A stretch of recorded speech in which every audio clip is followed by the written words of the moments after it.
Welcome back, friends, to another episode of the Zephcast, the show where we get to know your favorite content creators, streamers, and podcasters alike. I am your host, ZephyrsXP, and with me today, we got horror game fanatic, the queen of killing every NPC, and my incredible friend, the lovely HangryHeather on the show. Thank you so much for being here today, Heather. How's your day going so far? Thank you for having me. It's good. It's going good. How's your day so far? It's been going pretty good. Kind of chill day. Streamed a little bit earlier and kind of been spending most of the day getting some editing stuff done. But I've been looking forward to this conversation all day. I have a ton of questions, and I'm just really excited to see where our conversation takes us today. Yeah, I'm really excited. I'm so excited. All right, let's do it. Let's go. Do it. It is customary on the podcast to always start off with an icebreaker question. So, okay. Think you're ready for it?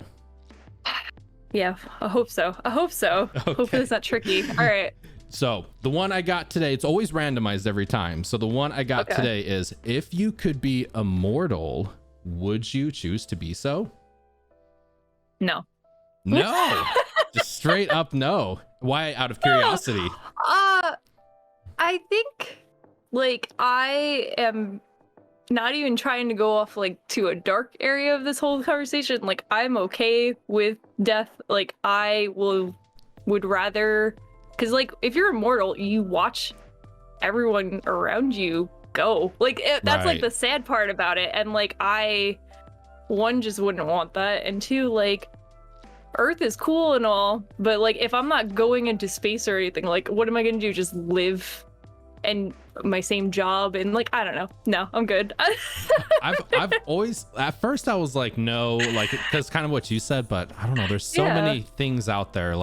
I'm such a fanatic for space stuff, and I'm what about other planets, or even super far off in the future, Milky Way and Andromeda galaxy colliding. I'm there's so much much if to you miss. were to be if you're gonna be immortal and you also have money, then I'd be yes, because then there's a lot of stuff you can do. But if it's just me, how I am right now, no. I mean, you could get, if you had immortality, you could get money. Just invest $1 a day, and 1,000 years in the future, you're a billionaire or something. A penny in a jar every single day. Yes. Right. That's how it would go. Yeah, when I saw that question, I was that could be a really dark one, or it could be a really, really fun one, because I don't know, I feel as I'm getting older, again, not to go in a super dark spot just right off the beginning of it, but it's death is such an unknown, and it's I don't know, there's so many things out there. I would just love to space travel and see the whole world, and there's so much I won't see, but immortality would be so many pros and a lot of cons. There was a moment in my life where I was really into, I think space is really cool, but I was really into it, and I was how many days would it take to get to the moon? And then I was looking up space programs, and I'm maybe I should do this, and I'm we're not doing this. You're not actually doing this. Stop. And I'm yeah, but wouldn't it be really cool? But I think it takes 3 days to get to the moon. Yeah, and it's and I'm right there in the sky. Right. And then I think it takes almost a month to get to Mars, and in my head, I'm oh, that's not that bad. But I'm no, you're in a little space shuttle for that long. That's not, it's not a little cruise ship or something. No, that's not exactly you're eating freeze dried food, and you know what I mean? It's just not, it's not ideal. And I'm yeah, no, never mind. But I mean, if you're immortal, 1,000 years in the future, you could have way more advanced. You could have way better food, freeze dried food. It's true. But the way I see it, if you're immortal, you have to wait for that point. So it's gonna be the same idea of you looking at the clock. If you're at work and you're got 3 more hours, and then you look back at it again and you're I got 2.5 more hours. Nothing changed. It's gonna be that. You look over and 6 hours, 6 hours later, and it's gone 13 minutes, and you're oh, it's gonna be one of those days. It's gonna be one of those days. Yeah, that's how I feel immortal would be. You just be oh, what is time? What is time? It's kind of quarantine. What is time? I can't believe it's gonna be July. Oh, I know. It blows my mind. This whole past year has just I swear I blinked and it's already gone by. It's just zoomed right by. Yeah. Next month is actually my 1 year of streaming. Oh, that's super exciting. Cool. But I'm just where did time go? That's just so weird to me. What? So it's it was just yesterday trying to figure out OBS, and now I'm still figuring out OBS. Okay. So I Well, I'm still having tech issues after a year. It doesn't get any easier. Like we literally said before we started the show, are you really a streamer if you don't have tech issues? Right. Oh man. Kind of stemming. Or sorry, what were we gonna say? No, go ahead. Go. No, you're good. Go ahead. Go ahead. Kind of stemming off that, one of the very first questions I always love to ask everybody on the podcast is related to streaming.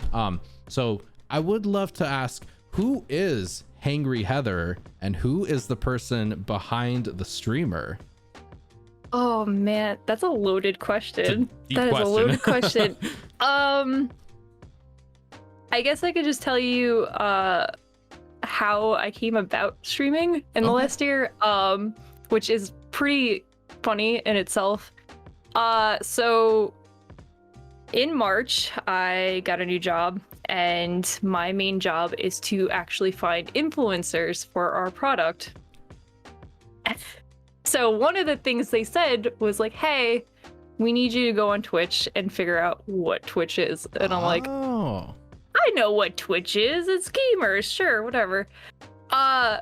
Which is now like an inside joke with like my community, is that like I was like a plant technically for my job in a way. I was like going into streams and I'm like, yeah, they seem like they'd be a good person to reach out to and like whatnot. And when the pandemic hit, we got to work from home, which in itself I liked, but at that moment it was scary. Yeah. It was one of those moments where like at the time I lived in an apartment attached to my parents' house, so they were like, you know, we were kind of quarantining from each other. Me and my boyfriend were quarantining from each other, like, and it was a really scary time.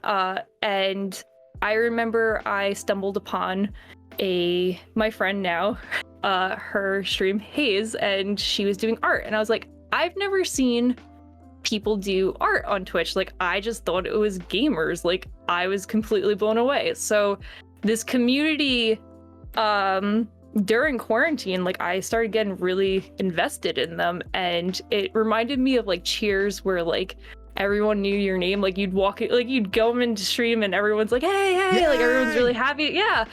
And that really blew me away, because I was like, Twitch is so different than what my perspective of what it was in the beginning. Mm-hmm. Fast forward, so now I'm like, you know, I'm hanging out with my group of people. I felt really good, and it was a good, despite it being quarantine and like the pandemic, which is very sad, I feel like it was the one time in the world where everyone was going through the same thing all at once, and everyone had each other to just like kind of bounce off each other. Like, some people were really alone. They didn't have like friends or family around, and it was nice to have this as an outlet, you know, just to have some sort of social interaction with people. And like, I loved that. And one thing led to another, and somebody was like, when are you gonna start streaming?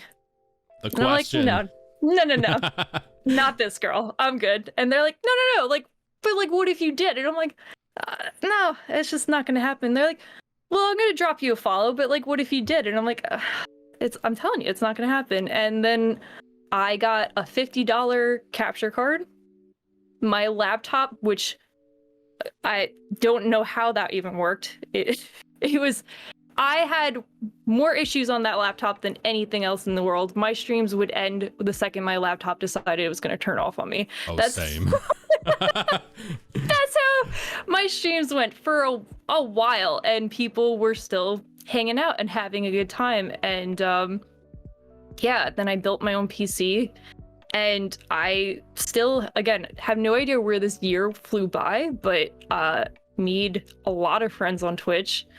I'm really big with like community, and like in my streams I try to make it, even though I do play a lot of horror games and like mostly horror games, I try to make it really fun in a sense that like, because I know horror games aren't for everyone. I know people are like, I'm not into this, like, I don't know why you like this, scares. But yeah, but like, I think that like, I try to make it more, I don't want to say like comedy or comedic relief behind it, but I'm chuckles. Not, yeah, like I'm constantly laughing half the time. Again, like I kill all NPCs in games. I'm sorry, I just do. Like chat will be like, what if you do this? And I'm like, yeah, let's just see what happens kind of deal. Like I like to have fun in my streams, so even though it's like horror games, like it doesn't feel like horror games because I am screaming a lot, but it's not I guess it's different than watching a movie, in my opinion, when you play a horror game. I don't know if you're really into horror games. I feel like you kind of I feel like we've discussed this before, that they're not like super intriguing to you, or like you're not like really into dabbling into it. But I don't know. What do you think? Do you like horror games? Do you think you would play a horror game? Or I definitely want to play the Resident Evil franchise. I haven't played like any of them at all. Yeah. I've watched some of the movies, and like I know the movies get a lot of hate from a lot of people, but like yeah. I like some of them. I think like the first one is pretty decent. But it kind of almost sounds like, instead of like just like horror, kind of more of that like comedy horror, like Zombieland, Shaun of the Dead, kind of like fun horror. Yes. Like because I'm a big fan of horror movies, but I love like 80s slashers and stuff. Ooh, like things that are just like so cheesy, and even like body horror when they do like prosthetics. I don't know if you've ever seen The Fly or anything. Like I just think stuff like that is just so funny that it takes me out of it. It doesn't, because when things have cheap jump scares, everyone's gonna be scared of that. But like when you start doing like fun creative stuff, like I think that's so, I don't know, I think it's just so cool. But do you have any like any like particular favorite horror movies, out of curiosity? I'm a big horror movie, like not as much game wise. I haven't really dabbled in games, but the movies I love. I am like a really big fan of like psychological horrors too. There is a Jason movie that I thought was really funny. It's like Jason Takes on New York. I've seen that one. Very cheesy, but very fun. So cheesy, right? And like that's something I really like. There's also playing off of like Friday the 13th. They have a game that's Friday the 13th, and that is just equally as cheesy. Like, I think I like playing. It's the same idea where I like watching horror movies that are really cheesy, and I like playing horror games that are really janky. Like the characters like going through the walls and stuff. Like I enjoy, I don't know, I think I enjoyed that a lot. I do like playing like platformer games. You know that I played like Bloodborne, and I would love to play Dark Souls next. And I like action adventure games and stuff like that. But there's something about horror games that just like, it's just entertaining to me. I don't know. Maybe it's just like, and then I do art streams at the same time. That's another thing that's really great with streaming, is that I feel like it really helped me put my art out there more. And I've gotten like a lot of commissions in the past for people, either emotes or like avatars and stuff, which is really cool. And that's also something I've never done until this year. So that's been like a challenge of being my own artist, and like, so I'm juggling full-time work, streaming, and being an artist all at once. It's a lot. Part-time hustle, right? Yeah. It's been a long year, but I feel like a lot of people I've talked to have kind of come on the Twitch scene like at first glance thinking it's just about video games, but very quickly soon realize like there's a huge just chatting side, there's a huge art side, music side, IRL stream side, and it almost just feels like Twitch is just now a live streaming platform that happens to do games and also happens to do art and music and other stuff. Yeah, because like in the past, I've never, there's like cooking streams. Like there's this one, I forgot her name. There's this one streamer. She does balloon animals. What? Like she's that's awesome. Like blows them up and then does that's so cool. I don't know if you've ever watched T-Pain and his streams. I don't think so. He's hysterical. Like that's like, I don't know. There's so many, there's Cardboard Cowboy. I don't know if you've ever seen his streams. Don't think I have. He does all these wild animations, and he's a cowboy, but his face is on like, everything's a green screen. I don't know how he does it, but it's just his face on like this animated body, and he's got like his headphones and then an actual cardboard thing. But he's worked with like it's just, the creative flow on Twitch is just, it's mind-blowing. It's insane what people come up with content-wise. My friend Mark is constantly just sending me streams, be like, you need to check this out. And I'm like, they're doing this on Twitch? And he's like, yeah. And I'm like, and I'm just playing horror games and killing NPCs and being like, yeah, I don't know what I'm doing. So man, I saw someone a couple weeks ago. They had like a drum set. They were doing like drum covers and stuff, and they had I think it was 20 cameras like all around their drum set. And so he'd be playing drums and on his stream deck click one button and it would like shuffle through all of them, and like it was insane. And I'm like, wow, I'm just playing video games over here. Holy crap. That's awesome. Yeah, there's music streams are like insane. Yes. Like I am blown away every time I listen to a music stream. I'm like, how are these people not like making records? Like it doesn't make sense. I'm like, there's just so much talented people on here, and every day I'm blown away from like who I've been like, I don't know, it's just so cool. I love it. You know, I've always felt that way, like, because I'm a musician myself. I play a lot of instruments, and like for me, sitting down at the piano and just like making stuff up is like super easy. But I've always felt that exact same way about artists, like artists who can sit down with a pen and paper or a tablet or whatever and just create something like just out of their head. All of a sudden they have art on the paper. I'm like, how do you do that? That's so mind-blowing to me. So I'm like the opposite side of that. No, I art streams are really, I feel like they're so much, like, I don't know, I try to make them fun. One thing that I do at the end of my streams when I do art stream, because it's all right, I'm gonna be real, it's terrifying to do art streams. Like I get really nervous, like putting yourself out there, like, right?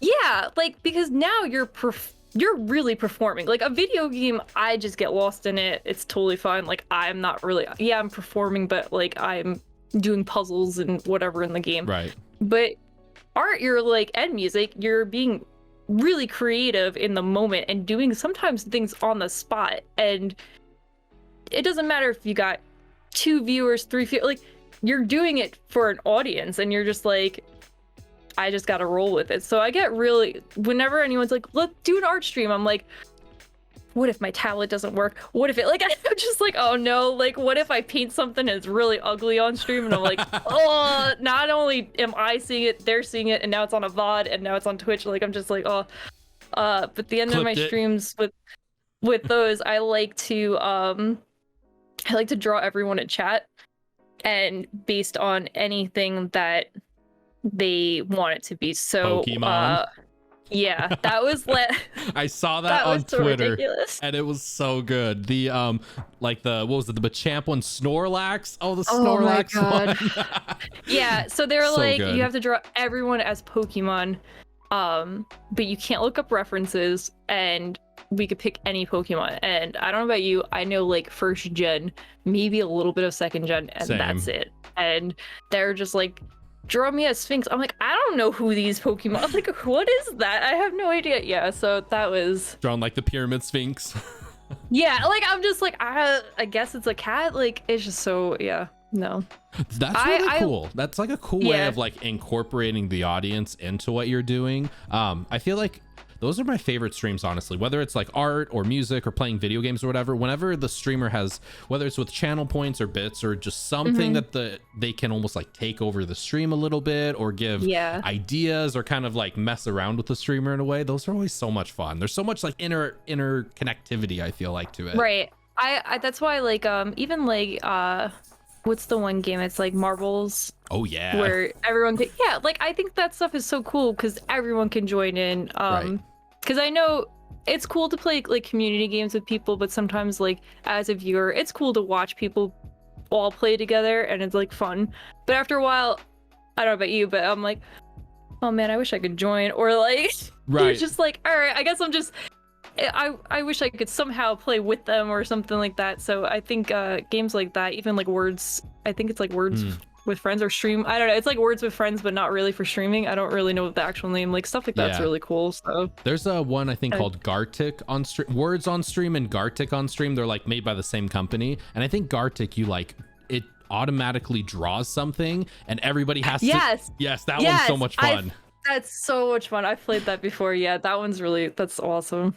I should play that one. Those are great, just kind of, yeah, like you said, community games, just to really bring in that interaction with your audience, with your community, and just try to connect with them a little bit more, you know? And I mean, like, yeah, Mario Kart's fun, and like some of those like multiplayer games are fun, but you know, sometimes but you can only fit so many people in those, and that's like you know, I guess if like you have like a smaller community, it's not that bad, but then you have to be like, all right, like you've been in like 3 rounds, can you like maybe get out? Right, so right. You know, it's a little awkward to be like, I know you're having a good time, but like get out of here. We got people like, waiting. Yeah. We got to be fair.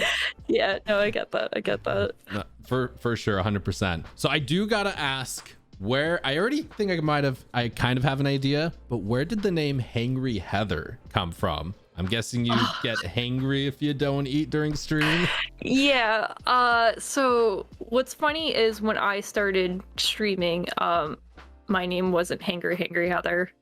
It was Heathy, and it was Heathy with 4 Y's, and it was a childhood nickname growing up, and everyone every once in a while would be like, I'm trying to raid you, but they're like because I don't know about you, I'm kind of a creep when people raid me. I'm just so curious of what they say before like they bring their community over, and so I always go back to a VOD just to be like, what did they say? Like, you know. Oh, when they're like, who should we raid? Oh, let's raid this person. Like, Gotcha. I'm just, you know, I'm just so curious sometimes. And I remember like one person was just like, how many Y's does she have in her name? And I'm like, okay.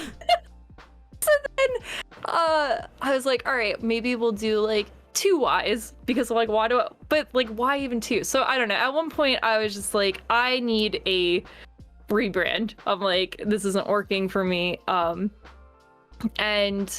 HangryHeather was taken. So I'm like, maybe, and I know some people, they have usernames because they don't want their actual name to be on stream or anything like that. And I get that. Like, it's like a different like person streaming like versus like in real life. Yeah, I get it. Me, I think if you started calling me Hangry instead of Heather, I'm just gonna like, it's not gonna register in my brain, and I'm just like, because people would read Heathy as healthy, because I guess like their brain would put like an L in it and be like, oh, welcome on in, Healthy, and I'm like, that's not my name. So, or they'd be like, I don't know if it's Heathy or Heathy, and I'm like, call me Heather. So, my one friend who is my mod, Ramses, he's like, what if we did HangryHangryHeather, like Hungry Hungry Hippo? And I was like, that is it. I do get hangry, not on stream. I try not to. I am constantly eating though, because I never get mad.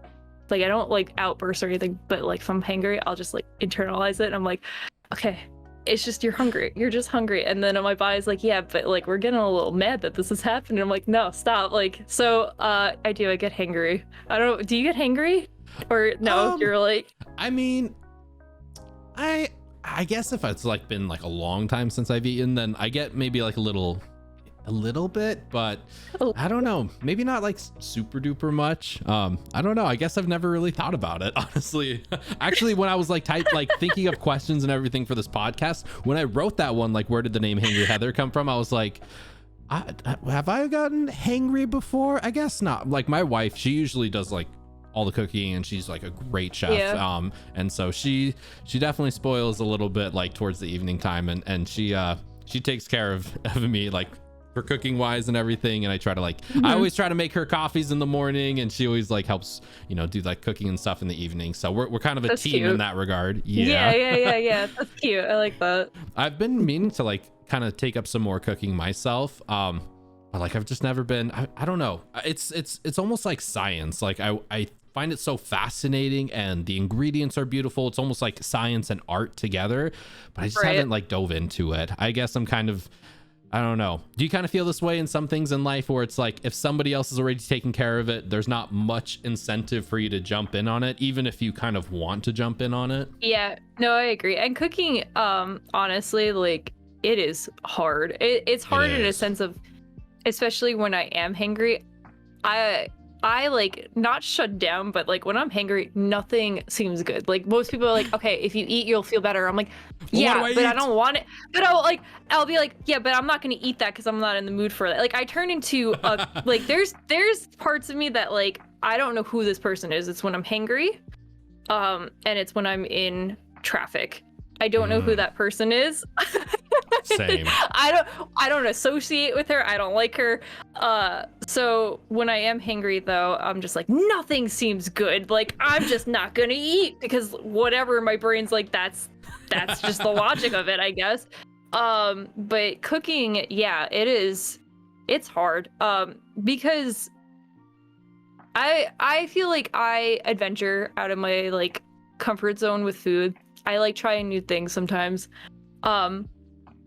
But I'm never like satisfied with it. Like I'll make myself a really good meal and I'm like, yeah, this is good. And then like I'll eat it and I'm like, oh, I just want to go get like Checkers or like, I don't know, like let me go get fast food or like, I don't know. Like, so you're kind of like with your fork, like going over everything like this is crap. Like, why did I do this? Like, I have a hard time. I always cook too much. And I'm one person in my apartment. So then everyone's like, oh, you got leftovers. And I'm like, I don't want to eat that for the next 3 days. Right, like, right. Especially with pasta, like you do just a little bit of pasta and it's like feeding for an army and you're like I always am like cracking it and then like I'm putting it in, I'm like, oh no, that's not enough. And then I'm like, I have like 2 pounds of pasta now and I'm one person, like good job. Like, because it's so small when it's like all dry and then when it like gets all watered up, it's like, wow, that's way more than I need. Right. I've made so much pasta once that I didn't have enough sauce for it. So it's just so dry. Oh no. It is so sad. I will say though, you know, as younger people ourselves, it's probably good that we at least try to cook and, you know, get in the fridge and get in the pantry and like try to figure something out. Because a lot of people I talk to my age, our age, just people like under 30, under 40, they really seem to gravitate towards fast food or just really easy pickups or, you know, so, which I mean, like, I get it. Life is crazy. And sometimes you don't want to spend half an hour or an hour like making dinner and, you know, a quick 5-minute drive through is easier. But like, but at the same time, the satisfaction of like cooking a good meal of like the greens, of the fruits and right. I feel, I don't know if you are similar in this regard, but like as I get older, I've just fallen so much in love with like veggies and like fresh peppers and fresh salads and like the greener it is the better it is and I'm one thing I do, it's like when I'm just super lazy, I cut up like a ton of veggies, like a ton, like carrots, broccoli, cauliflower, and this is something you can do if you really wanted to. You just put it all in a bowl, some olive oil, and then you just put it in a pan and just throw that in and you get roasted veggies. But like sometimes I'll put like chicken in there and stuff like that, and you just, it's a whole little, I don't know, it's just, it's healthy for you too. But I've become a very like one pan girl where I just throw everything into like a pan or like a pot or something, and I'm just like whatever comes out, it's usually really good, but I'm just like, just throw it all in there. Like I don't feel like frying anything, I don't feel like breading things or anything, just throw it in there. And well, especially with like the heat now, like oh my god, wifey was saying she's gonna make, I think, like enchiladas later tonight. And she was like, we're gonna do them tonight because in 3 days it's gonna be like 110 degrees and there's no way in hell we're turning the oven on. Gets and that I'm like, hot there? No, it's not supposed to get this hot here. It's never once ever. I'm like, what? It's like I moved from Utah, and in Utah summer times, like it wasn't uncommon for it to get 105, 110, like that was kind of normal. But I think the hottest it's ever gotten here in Washington State has been like 102. And wifey was saying a couple days ago, like, I think Saturday it's projected to be 106. And I'm like, oh my god. And then yesterday she's like, it actually says it's 108. And I'm like, what? And then you guys have central air, right? Or you got AC at least? Kind of do. We what do you mean? We just installed our AC. We have one like all the way out in the living room, but like I'm in this room, this is like the opposite side of the place, so it gets, especially with like the PC in here, it gets boiling hot. Like we'll probably see towards the end of this podcast, like I'm probably gonna be sweating and like After streams, I swear, like 3 hours, 4 hours in stream, I'm just like, I need water, I'm dying. Yeah. I don't know if you hear my AC. I have one big AC in my bedroom, and I leave it on. I'm like, it's too hot. Does it get pretty hot where you're at? Yeah, so it gets in New York, it gets hot. Lately it hasn't been, it's okay, but it just gets so humid, and that's the worst part about it. Because I'm okay with like dry heat. I'm not okay with heat. I hate heat. I hate the sun. I can't go in the sun. I will burn. I will just sizzle. Like, that's it. I'll get sunburned going outside for 5 minutes. But it gets so humid that it's hard to breathe sometimes. Ooh. And I don't like that feeling. And I live on a second floor in my apartment, so the heat rises. Yeah. So I was thinking that I wasn't gonna need an AC until like July. I was very wrong. I've had my at the end of May I was like, I need to go get an AC because it's like 90 degrees in my apartment right now. Yeah, it gets really hot here. I'm not a fan. We just got these, like, I don't know if you can see behind me, but like kind of over where you can't even really see, but it's like right there. We just got these like air purifiers from Costco, and they like blow cooler air out, but it's not really an AC. So like we were standing, we had our AC in our storage, and we're like, should we take it out? We haven't taken it out the past 2 years because it's been like somewhat tolerable, and we found ourselves just standing over them with like our shirts open, just like taking in the slight breeze of cool air. And I turned to her the other day and I'm like, we have to get these damn ACs out like now. Especially since like you just said, like it's June and the hottest months are like the next 2 or 3 months ahead of us. Right. Yeah, we got to get working on this now. Does it get when does it start getting cold near you? It's honestly like with climate, like with all the climate changes that's been happening, like I don't even know anymore. Like there's been years where we've been at the end of October and it's still like 90 degrees, and then there's times where it's like middle of October and we're getting snow, and it's like, what the hell? So I don't even know anymore. I just know like May, June, July, August, that's the heat time, September even, and then it hopefully will start to cool after that. But yeah, we don't really even get much snow here. Do you get a lot of snow where you live at? We did, but again, because of like climate change and everything, it's like not as bad. But our winters are real long, I feel like. So in October, the last week, it always, like exactly what you said, like it'll be really hot. And always, without fail, on Halloween, I'm like bundled up because it's like 40 degrees out, and I'm like, yeah, this is kind of cold for October. Like, what's happening? I was just like in a cardigan the other day, and like I was totally okay. Like, no, it gets really cold here. And like snow, we will get hit with like storms for like 3 weeks and stuff, and we're just like, and then it'll melt the next day because like it'll just be like, I don't know, 70 degrees, and you're just like, it's December though, what's happening? So yeah, it's weather's a little wacky over here, so it's all crazy right now. And, like the summers are getting hotter, the winters are getting colder, they're getting scattered all over the place. Like, who knows? Soon it will be December and it'll be 100 degrees out and we'll be like, WTF. Even like the thought of December is like, it's so close right now that it's like, I don't know about you, I'm not good with Christmas shopping. I like, it freaks, like I get bad anxiety with like gifting things to people, and I'm like, oh my god, that's coming up soon. That's happening soon. Wifey and I are the same way. Like I don't know, ever since I became an adult, because I like right after I graduated high school, 2 days later I moved 1,000 miles away to Washington State and just completely kind of did a new life and all of that. And that's wild. That's awesome though. Looking back, I'm like, I don't know if that's exactly the smartest thing to do, but it just kind of is what it is, and it happened. But yeah, like I guess I've just always been like, now I'm an adult, so if I want to buy something, I'm just gonna buy it right now, and I don't have to wait till Christmas. And it's kind of turned into like, we'll buy gifts for each other, and then we're just like, hey, it's December 10th and I bought you this, you can have it right now. So we don't even like wrap stuff, we're just like, here, you can have this right now.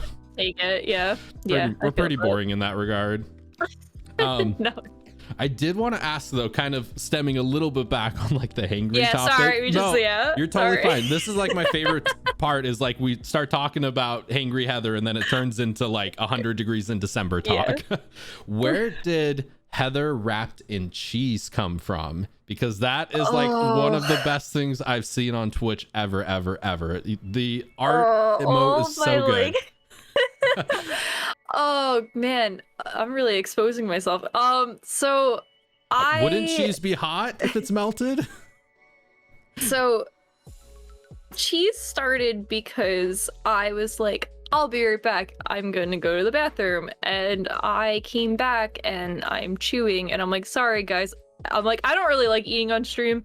And I'm like, sorry, like I'm eating cheese or something. And somebody's like, I thought you went to the bathroom. And I'm like, yeah, well, I just grabbed some cheese on the way back. And they're like, so you had toilet cheese? I'm like, no. And then it just like, it like escalated to like, a thing. Heather, like so every time I was like, I'll be right back, I go to the bathroom, I was like, go grab some toilet cheese or something. Like it's dumb, but it's like funny in itself.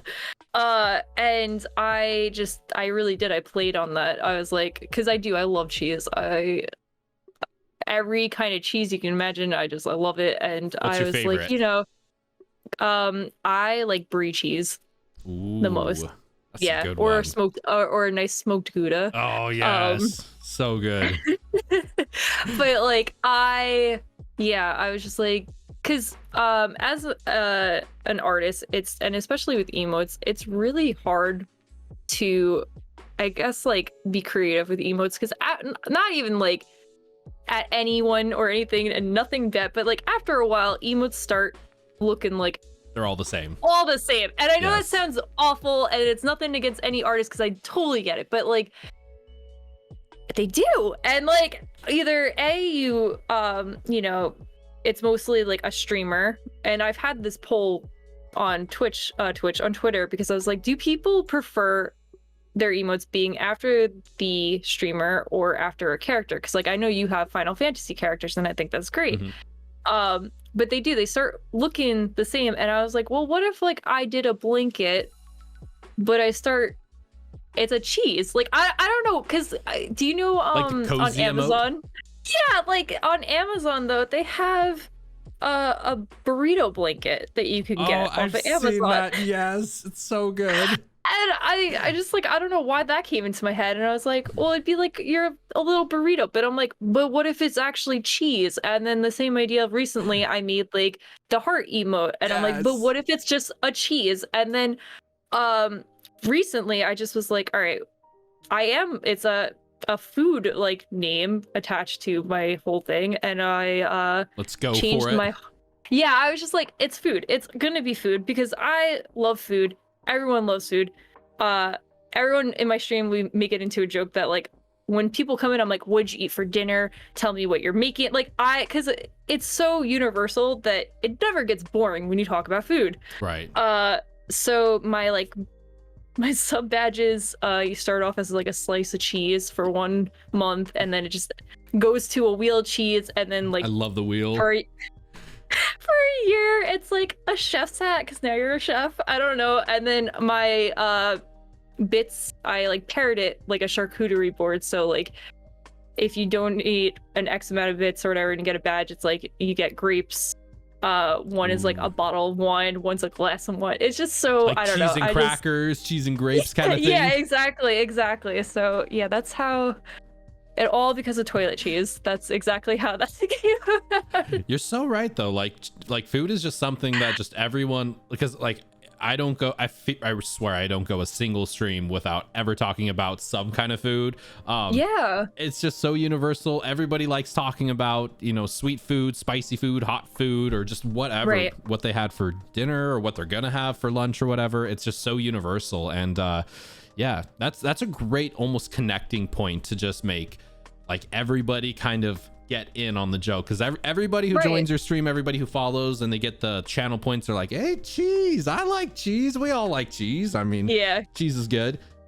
One of my favorite things actually is, I don't know if you've ever had it, but when you get like 5 or 6 or 7 different kinds of cheese and make like a macaroni and cheese that's like all variety. Oh my goodness. I love that. I love I get my own charcuterie board sometimes by myself. Like I remember recently, me and my boyfriend, we got separate charcuterie boards for ourselves and we just sat on the couch eating our own like instead of being like, let's split one, we're like, no, this one's mine, that one's yours. And like I got a whole like variety pack of cheeses, and that was like my meal for like, I don't know, for like 3 days. It's just a charcuterie board. Yeah, I love cheese. I don't know. But it's so good and fresh, and like if it has fruit on it. Ooh, do they have like cotton candy grapes where you're at by any chance? Cotton candy grapes? Yes. I don't think I've ever heard of that. They are the greatest thing in the entire existence of the universe. They're like, I don't know if I think what they do is when the grapes are growing, they actually use some kind of like sweetener water, or I don't know exactly how they do it, but they are literally the sweetest, not in like too sweet of a way, but they're like the best grapes in the entire universe. What color are they? I think they're green. They're green. They are green? Yeah, they're so good. I've never heard that. So do they like grow it in the water, or do they like inject? Like that sounds really weird, but how did they do it? Like I'm not entirely sure, but it does say like all like naturally grown, no chemicals or anything used in it. We usually get them from Costco, but they just deliver like one pack and then they're gone, and like they never come back for like a year or so. But do you go to Costco? Do you shop at Costco at all? I don't, only because I know Costco is like everything's bulk. And like if it wasn't just me, like I just go to like, I don't know if you know Aldi. I'm like, I'll just go to Aldi. Kind of like a grocery, like a it's just like local it's like grocery. Yeah, exactly. My parents, which made sense. My parents go to Costco's, and at the time there was like 6 of us in the house. But I have like a big family. Yeah, so it makes sense. But they still, now it's just them two, and they still go. And my mom, which is great, but I'll go to their house and she'll be like, I need you to take some of these like oranges. Like she'll just give me food because she's like, we're buying them in bulk. And I'm like, so stop going there, or just stop buying things in bulk. And she's like, no, you just take it. And I'm like, okay. So Costco's an addiction. It's so real. It is. I honestly, I love going with them to Costco, especially when I don't think they have had it because of the pandemic, but like with the free samples and stuff. Oh yeah, that was like my day. I'd be like, yes, I'm going, let's go. Like yep. Even their like their, I don't know if it's called cafeteria or whatever, they have like their pizzas you can get on the go. We usually will grab like, and it's a huge thing of pizza, and it's like $10. And then do you have an air fryer by any chance? I don't own an air fryer, no, but your life is not complete. I know. I need one. They are literally like anything you put in a microwave, putting it in an air fryer, it just makes it like 10 times better. It is like a must-have accessory. I swear, it's so good. I know that they sell like actual pans that you put in your oven, so you don't actually have to, like, you don't even like buy a whole air fryer or whatever. But yeah, my parents have an air fryer, and that it's so perfect. I'm like, yeah, I need to get one. Ooh, air fried pizza it's a vibe. It's a vibe. Is it like super like crunchy when you do that? It kind of is. It has like that crunch that like microwave pizza doesn't have at all. It has like kind of that crunch, but not in a like a burnt crunchy way. It's like, it's such a perfect middle ground. Like there's no such thing as microwave pizza anymore for us. No, it's just air fried pizza. Even when we get it, like it'll be fresh and sizzling, and we'll come home and we'll be like, just 1 minute in the air fryer. Just put it in there. Yeah, I get it. Do you go for pineapple on your pizzas by any chance? I do. Yes! I do. I know that's like a whole thing, but I'm just like, it's good. Like, just stop. Let people enjoy their thing. Yeah, it's good. It's a good thing we're not streaming this right now, because it would just all be blown up right now. People are heated on that, and it's... I don't know why. I'm like, I don't know, because to me, I'm okay with any pizza topping. I know that like people are really big against the like black olives and like mushrooms and stuff, but for some reason, those are good. But for some reason, people get really tilted about pineapple. And I'm just like, why? And they're like, because that shouldn't be on. I'm like, but it makes it sweeter. Like, it makes the sauce on it with the pineapple just like it is. It's a chef kiss. It's so sweet. And yeah, it's just, why not? And yeah, no, I agree. Pineapple on pizza, I said it. I'm convinced that people who like absolutely hate pineapple on pizza have just like never tried it. I'm just like you take that first bite, the sweet, the savory, they just it's a marriage. It's perfect. Yeah, no, I support it. So kind of stemming off that a little bit, I know, kind of jumping back in on like the Twitch side of everything. Yeah. Since we were talking about horror games and everything, do you have like a particular favorite horror game that you've played since you've been streaming? One that like really sticks out that you're like, this was one of the best games I've ever played, do you think? I laugh because honestly, hands down, my favorite game that I've played on stream was Resident Evil 4. Ooh, yeah. And I say that because when I first started streaming, like I've played almost every single Resident Evil game, I think, except like 5 and 6. Otherwise, that's it. And there's something which people hate it. I don't know if you know what like tank controls, I guess that it's called. It's like when so you know, like in, for example, like Bloodborne or anything, like you could turn the camera around as you're like moving and stuff like that. Right, pan it. When a character, yeah, like in the old games, like you couldn't do that, so you turn your character. Oh, you know, yeah, like when it's like really stiff, when it's like really stiff like that. Sure. So yeah, that's how it is in Resident Evil 4. And when I started playing it, I was like, oh my god, this is going to be a nightmare, because I have not played a game like this since I was a kid, where like the controls are really stiff, and it blew my mind because it is so janky that it's great. It's I recommend it. Like, I know I played like the Resident Evil 2 remake and it was like really cool. 7 and 8 were really cool. But there's just something about the old school esque of like Resident Evil 4 and the storyline of it. It's just like, it's not scary. It's just, it's really funny. Yeah. And I feel like that was when I was streaming it, everyone in chat was having a good time. Because I've played horror games where people are like, I don't know if I could really watch this. And I'm like, it's totally okay. I get it. It might be a little too scary. Like too much. But this game, everyone was just like hysterically laughing the wole time. So I had a lot of fun with that one. Like the I think that might have been my favorite one. Yeah. And like just the plot of it and just like the way the characters talk and stuff. It's just, yeah, it's good. I've actually played, so when I was, I think 10 or 11, I remember my dad actually got Resident Evil 4 for me from Blockbuster back in the day to rent it. And I remember playing it, and I think I must have played like the first 20-30 minutes of it, and I kept dying to like some guy with a chainsaw, like just keep killing me, like chopping Leon's head off. And I was just like, these controls, the camera, right when you were talking about the camera, I'm like, I remember that. Like, I just remembered I couldn't get into it, and then I was just like, screw this, I'm gonna go back to playing Halo or God of War or something. Yeah, I think my favorite thing is what I've done in the past is like games that I didn't think I could play, I replayed it when I got older, and I'm just like, okay, I get it. And I'm like, I enjoy it. Even like recent years, I played Kingdom Hearts when I was a kid, and I remember Sephiroth is in there, and I could not beat him. And I was like, I think the game, I was like 12 at the time. I couldn't beat him. I was like, this is dumb. I used to get so mad at it. I'm like, I can't do it. And then like I don't know, probably like another 10 years later, I picked up a controller. I beat him in 2 seconds, and I was just like, it's so satisfying. So I don't know. I feel like give it another go. Just give it another go. Just try it again. And I think you know, everyone says like, I feel like whenever I talk to anybody about the best Resident Evil game, 4 is usually just 4 alone usually gets like 70-80% of people saying 4 is the best. Yeah. I mean, like 2 is really good too, because it had the main character Leon in it, and I liked 2. The only gripe with 2 is that there's like 2 storylines, but they're like so similar that, because I did stream it, I felt, I don't want to say obligated, but I'm like, all right, let's see what the other story is. And then like halfway through it, I'm like, it's like the same exact thing, and I'm like, oh, just finish it.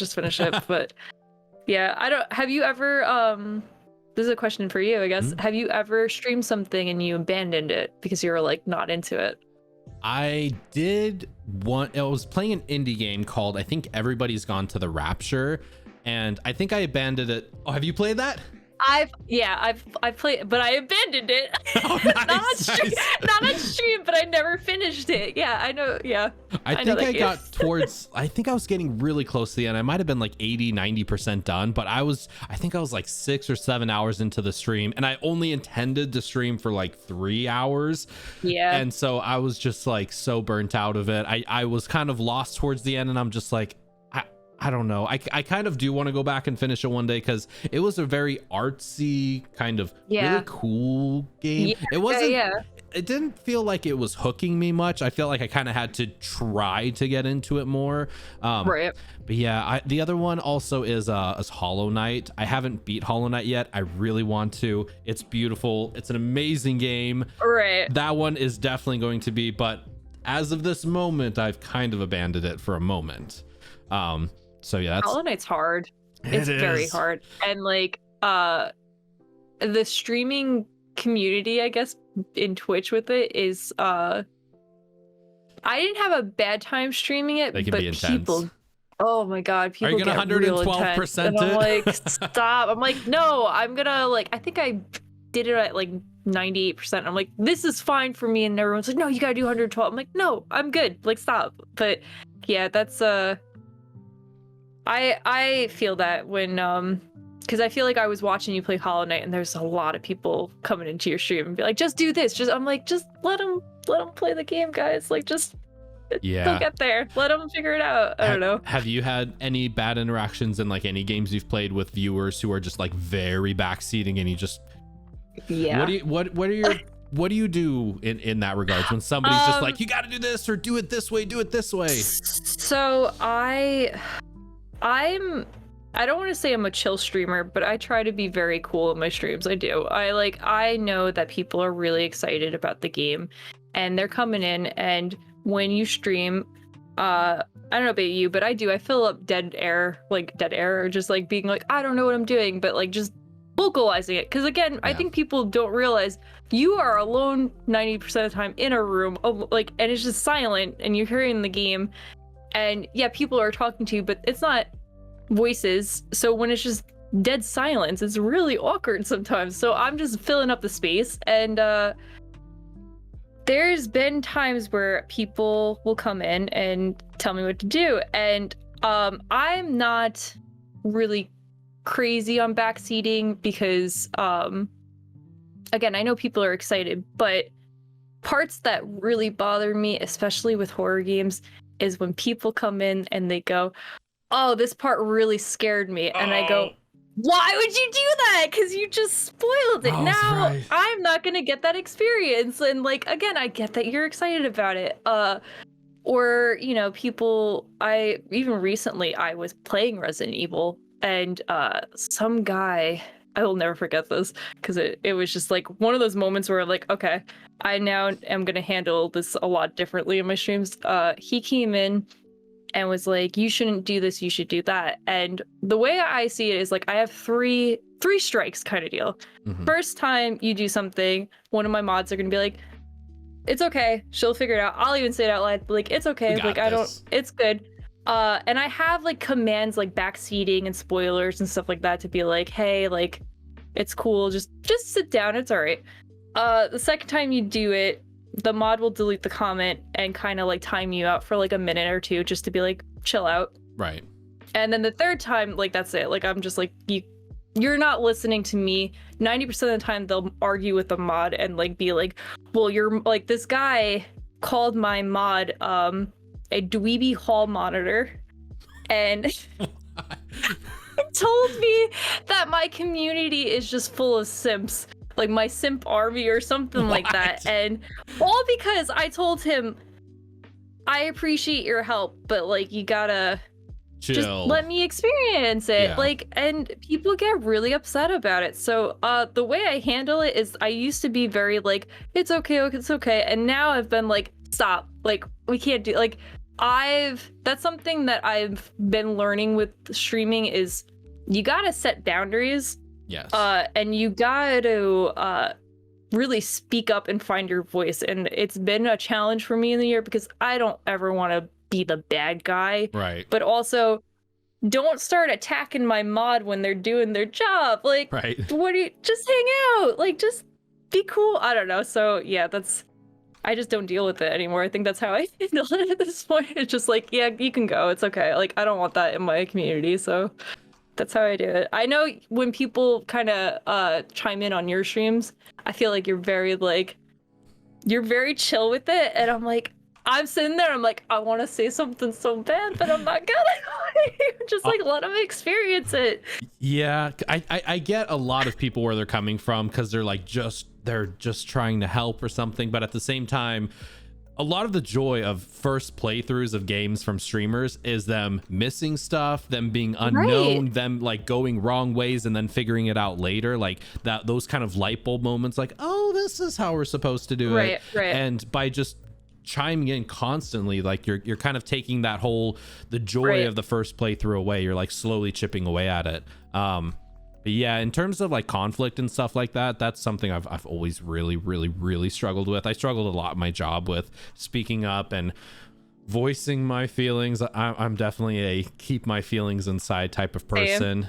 Same. Like to a really bad fault. And I've tried, since I've been streaming, I've tried to be a little bit more vocal about it. But yeah, sometimes, because it's one thing if it's like a brand new person who comes in and they're backseating, but it's another thing if it's like a mod that's kind of backseating, and I'm like, yes, oh, why you put me in this position?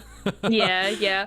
See, like when it's because my mods, they're really, I have a few mods and they're all very different, and I appreciate them for that a lot, because the way that they handle situations, they all of them are very much like, she's got these boundaries and y'all have to like respect it.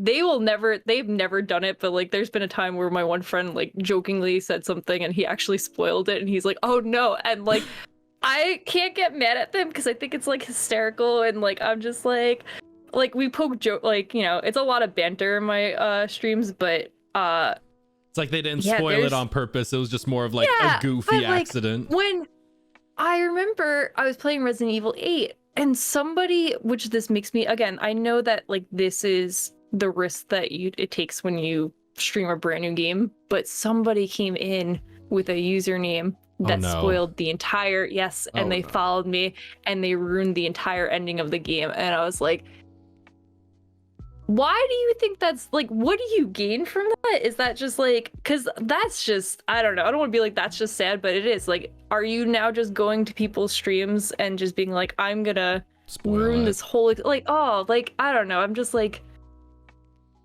I feel bad for people like that, but I'm just like, yo, that's so messed up. Like, I just spent money for this and it's a brand new game and you just ruined it by making an account like that. Like, I think a lot of those people do it because they want that reaction. They want to follow the streamer and then see the streamer like blow up, get pissed, and they're behind their keyboard going, ha ha ha, ha, it worked. I got banned. On to the next one, you know? Oh, yeah. I struggled with that a lot when I was playing Last of Us Part 2. That's kind of like the only, I mean, I played like Demon Souls, the remake, when it came out, like pretty quickly after it came out. But Last of Us, I think I played like a week right after it came out. So it was like brand new. And have you played Last of Us Part 2 by any chance? I haven't played Part 2. I'm playing Part 1 right now. But my friend, she already spoiled The Last of Us 2. It was like the week of, and we're all eating like dinner together. And she's like, did you guys hear it? Or like, did you guys know? And I'm like, I remember her boyfriend like yelled at her. It was like, why would you do that? Why? She's like, oh, I thought they were playing it. I'm like, even if I was, like, what are you doing? Right. Yeah, no. Continue. Sorry. You said they spoiled The Last of Us 2 for you, though? It was the same exact thing. Like somebody with a very spoilery username came in and followed, and I was like, why would you do that? Yeah. Somebody did come in though. I'll never forget this. I was playing Last of Us Part 2 and somebody came in and followed, and their username was Simp for Abby's Biceps. Abby's one of the other characters, and she is ripped. And I know exactly who she is. I've seen pictures. Yeah, that's awesome. And I was just like, that's great. That was great. I'll never forget that moment. That's the joy though of streaming, is like there are some of those assholes who do just spoil stuff or kind of ruin stuff, but there's so many, Right. so hopefully a lot more of the positive feelings, a lot more of those highlights, a lot more of like, Yeah. you know, whether it's like charity streams or rating somebody and making their day or getting rated. And there's like so many different ways to just have a monumental stream and just like remember it, you know? Yeah, no, I agree. But yeah, Oh, go ahead.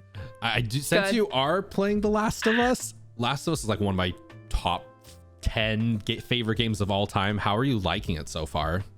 Okay, so The Last of Us, It's tough. I played 3 hours of this game, probably when it first came out. I never finished it. I looked at my last save file, and it's from 2018, and I guess at one point I picked it up again, and I played it for an hour, and that's where I left it. And I know how... I don't want to say I know how it ends. Like, I got the general gist of it, but I don't know how you get to that point. So I've like explained that the first time I was playing it. I was like, shh, like, don't tell me anything. And they're like, yeah, but you kind of... I'm like, no, I don't care. I'm like, it's still brand new to me. Like, I don't remember what just happened. I can't even remember what I ate yesterday. So like, don't ruin this for me. And then, so like, I am enjoying it. And exactly what I said earlier, when you come back to a game that was giving you issues, like, I don't know. Can we say spoilers on here? Are we okay? Like, it's been out for a while. Spoiler right? alert for Last of Us Part 1. Just a heads up. Okay, let's go for it. The scene where you're in the gym and like the first boss comes out. I remember the first time I played that game, like the 3 hours that I played it, that was so hard for me and I couldn't get past it. Like, I kept trying and then I think this time around I think it was maybe like the second or third try, and I was like, oh, all right, like that's not that bad. Like, was it like an item you were missing that helped you or something? I just pulled out the bow at the end. I ran out of bullets. Nice. But yeah, like I'm enjoying it. I'm not good at stealth mode in games, and I know you have to be. You have to be stealthy, which is why I think it's really funny, because I just run in and everyone's like, what are you doing? And I'm just like, it's fine, and he's just getting attacked, and I'm like, it's gonna be fine. It's only a zombie really apocalypse.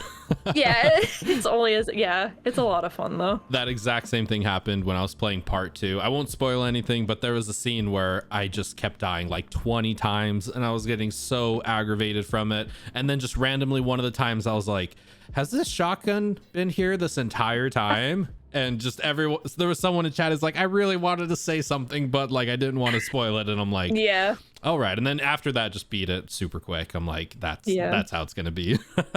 That's awesome. I do kind of want to ask though, because you're talking about like games that didn't exactly click with you years ago, and now playing them as older, wiser, kind of interpreting them different. Do you ever go back to games that you played when you were a kid and play them with adult eyes, and then all of a sudden you just notice so many different things you missed?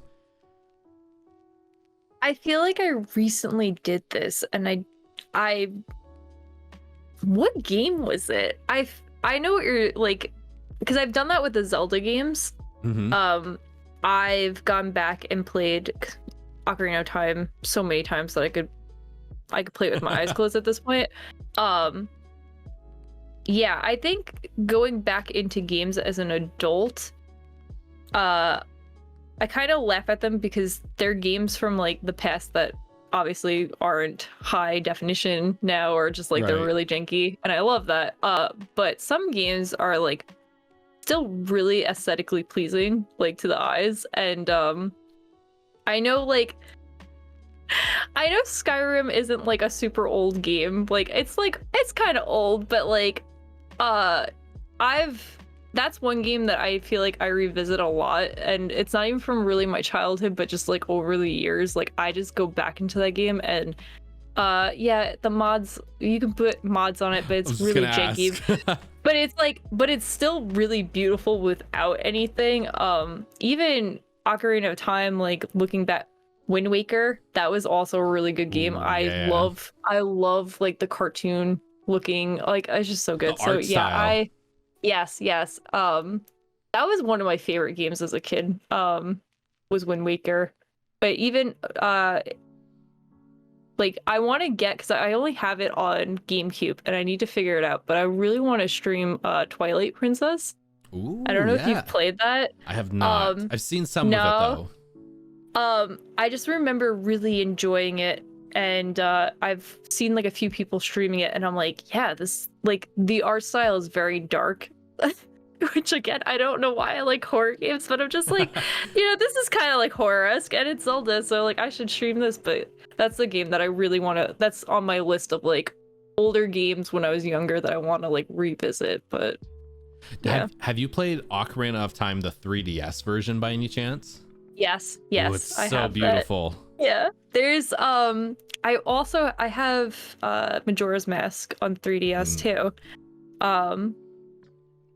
I don't know what it is, and I know I'm gonna get it from people. I can't beat Majora's Mask. I just mentally can't do it, and I don't know why, because I like it. I like the idea of it. It is a darker Zelda game.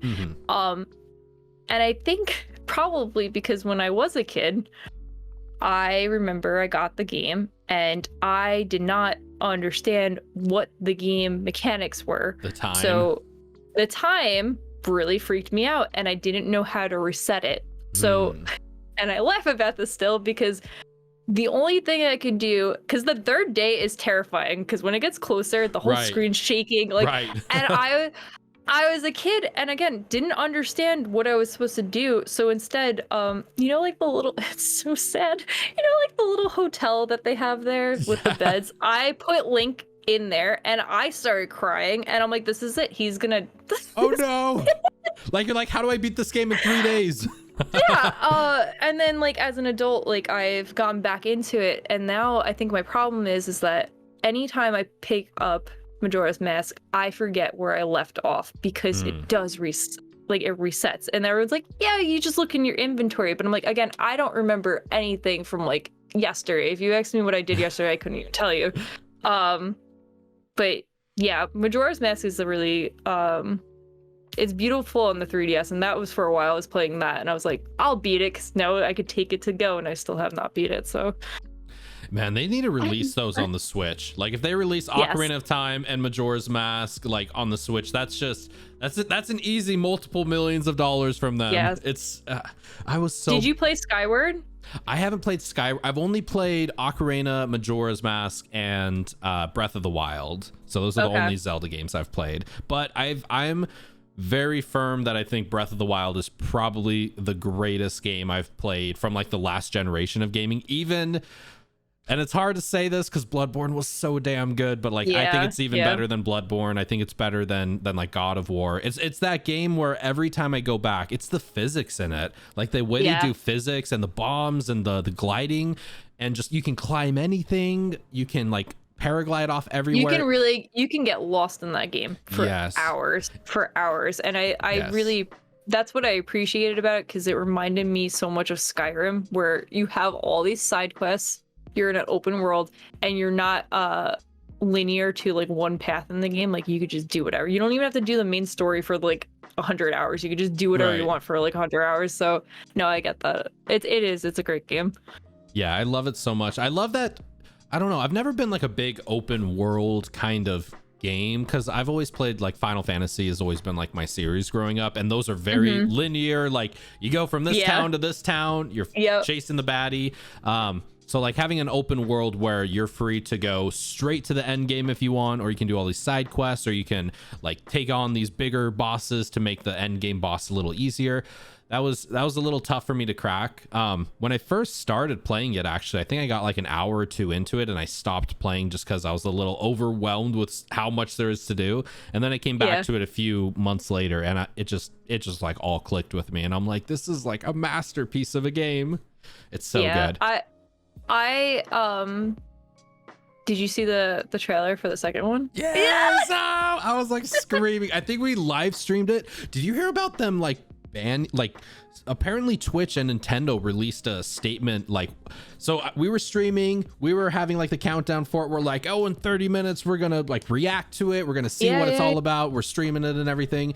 And people were popping into my chat who were like, Twitch released something on Twitter that if you live stream the Nintendo event, they will issue bans for it. And Nintendo, no, oh yeah, no, and wait, really? Yeah. Like, and Nintendo said directly, like, they do not want anybody on Twitch to stream the event. They want to be the only ones to live stream it.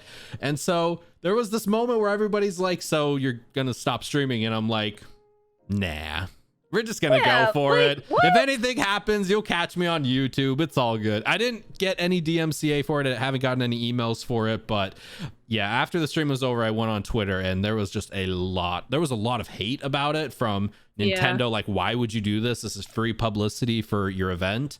Nintendo's like that. They're like really aggressive with their content creators and people who make like Zelda stuff on YouTube, or they're weird. Like, they just don't understand that if you're live streaming their game, that's just free publicity. Like, just right. And somebody who's like maybe never been into Zelda, maybe watching you stream it, and they're like, I love Heather and she's streaming this game I've never been into, but all of a sudden I kind of maybe like it. Maybe I'll go try it. Like, it's just it's I don't know. Like it's free marketing. That's what it totally is. It totally is. It's free marketing. There is a part of me that's always been so, I don't know, like, it's weird that if you play music on a live stream, that's an immediate DMCA. That's a no, don't do that. But we can play video games that we don't own any rights to, and that's kind of considered okay. And I mean, technically that is copyrighted material. Right. It's just like a copyright material that is kind of a gray area that everybody's slightly okay with. Well, I know some games like your VOD will get muted because of like the music. So even my one friend, he was playing Kingdom Hearts and he was like in the Frozen section, and I guess let it go started playing, and he was like, I gotta skip it because he's like, I know it's good, and his VOD still like in that portion got like 10 seconds got muted or whatever. Yeah. And I'm just like, y'all, I understand it's like copyright and everything like that, but also like, it's a VOD. It's gonna disappear from the internet in like a month, 30 days. Like, yeah, a month. Like, come on, like, it's not that big of a deal. But yeah, I know like DMCA strikes are like, they go hard sometimes. Like, I know some people are saying that like, because they'll do like live streams of them walking around and stuff, and like somebody would be playing music from a car, and then they'll get a strike from it, and they're like, I wasn't playing it, and they're like, yeah, but it's in the background. I'm like, that's so wild to me though. Like, I don't know. Yeah, the DMCA stuff is like, I get that it's not Twitch doing it, it's the companies sending notice to the streamer, and Twitch is just that person like passing it from the companies to the streamer. But it's, yeah, the DMCA laws need to change because they're so outdated. They were written in a time when streaming wasn't a thing, content creation wasn't a thing, and it's almost crazy because like all the music I surround myself now with is like copyright free music, and every time I'm like getting in the car and we hear something on the radio, I'm like, oh yeah, that kind of music still does exist. yeah I get that. That's like for a while I was like, and I still am, but I would just listen to lo-fi for forever, and then like exactly what you said, like I'd get in the car and like, songs have lyrics, like there's lyrics in them, like I forgot about that. Yeah. Do you feel like when you're doing, because I imagine like when you're doing art, you're trying to get in like a very creative headspace, do you usually listen to music? No. So I know exactly where you're going. Like, I start off usually, I'm like, yeah, like I'm gonna listen to like some like nice lo-fi, some like chill, like just to get into it. But then after a while, I'm like, I don't know if you know what Poolside FM is. I don't think I do. No. It's like upbeat. I don't want to say like 80s music, but it's just got like a very like retro vibe to it, like kind of like vapor, sound. But yeah, and like that's my like shit. Like I love that. So anything that's like really dancey and like I can get really into it, like I prefer that. I know that like Poolside, I don't even know if it's copyrighted music. I'm still just like, whatever, I'm putting it on the stream. Like, if it gets copyrighted, it gets copyrighted. I'm so like, be it. Whatever at this point. But yeah, no, I prefer, I guess, like starting off, because I think we were saying this today, like if you go to the gym, what kind of music do you listen to? And I'm like, there's times where I'll listen to like, you know, just like very low music, and then there's times where I feel like I need to get like amped up, and like especially when I'm like coloring like my art, I'm like, yeah, I need to get like, I don't know, I gotta get excited about it. So yeah. That's what I do. On the last episode of the podcast, I had my friend Suits here on, and we talked about music a little bit and how you can just listen to a song, have never heard it before, have no idea anything about it, but you can just hear like the decade it was recorded. You can hear that 80s, that 90s, that like early 2000s pop. You can immediately hear it. You're just like, I know what decade this came from. And it's so, I don't know if it's like the recording equipment or like the way they mix all the instruments together or like the synthesizers or whatever, but it's cool. You can like totally hear that 80s right away. Do you ever think about like when like we're really old, what music's gonna be playing? I have. Like, you know, like when you go into like, I don't know, like a convenience store or something and they're playing like Led Zeppelin or something, you're just like, yeah, like, all right, like, are they gonna be playing Justin Bieber when we're like right, when like, we're 80? Like, what is the music gonna be? Like, are they gonna be playing TikTok music? Like, I don't. Man. Yeah, I think about that a lot. I've always been a firm believer that there is amazing music in every genre, in every decade, in every year. It's just, it might not be easily accessible. It might not be on the radio station, but like it always just breaks my heart when people are like, old music sucks, or like older people are like, all the new music sucks, and I'm like, no, you all suck. Like, just music is great regardless like what day or what decade it's written in or what genre it is. Like, there's some like hip-hop music now that I listen to that is just incredible, and probably my favorite artist of all time is actually coincidentally probably Led Zeppelin. If I was like going to an island and could only pick one artist to bring with me, it would probably be Led Zeppelin. So okay. But yeah, just like whether it's, I mean, I was just jamming to like the Beatles yesterday, just on a loop for like 10 hours the whole day, and it's just like, this is such great music. It's that timeless kind of music that, you know, 100 years after it's written and recorded, it's still going to be listened to. And you know, I don't know if, I mean, maybe Justin Bieber will still be listened to. I know he's got some bangers, but you know, like, he does have some bangers. You know, I don't want to admit it, but he does.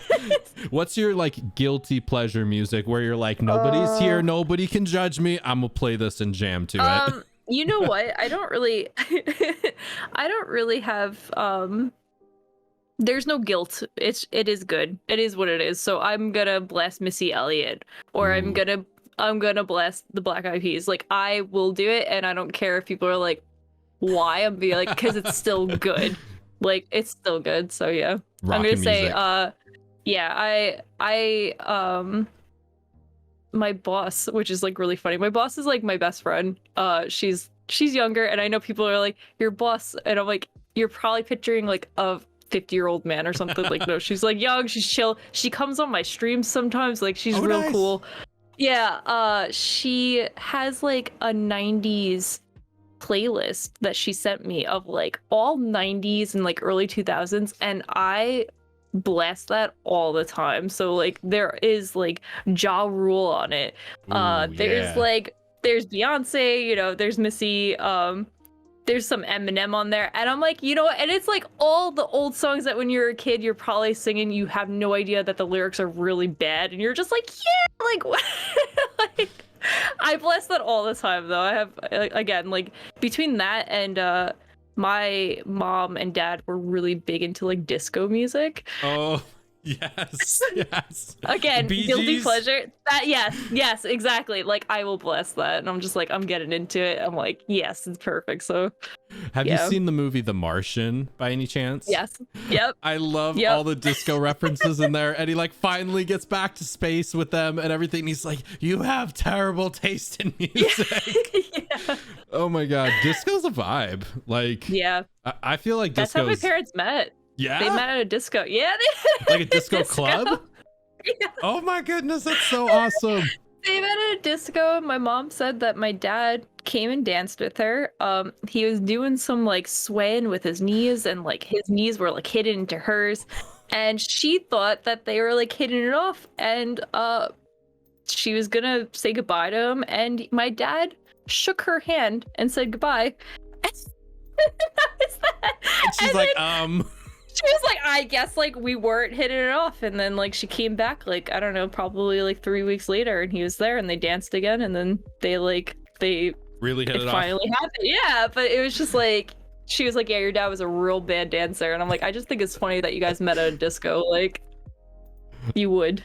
That's awesome. That is so, like, man, seeing the like the disco clubs from the 70s and movies and stuff with like the dance floors that would light up and stuff. Oh, that's so cool. It's so cool. It's so cool. I love that, like, when I think about, like, because I have like cute lights and like everything like that. I know you do, but like sometimes I'm like, yo, what if I got a disco ball? Or like, it's like, what if you got like, because I feel like everyone's so fascinated with like lights and colors and stuff like that. And I'm like, that's exactly what was happening in the 80s, like, you know, discos and stuff like that. So have you seen those they're like galaxy lights that kind of shine behind you?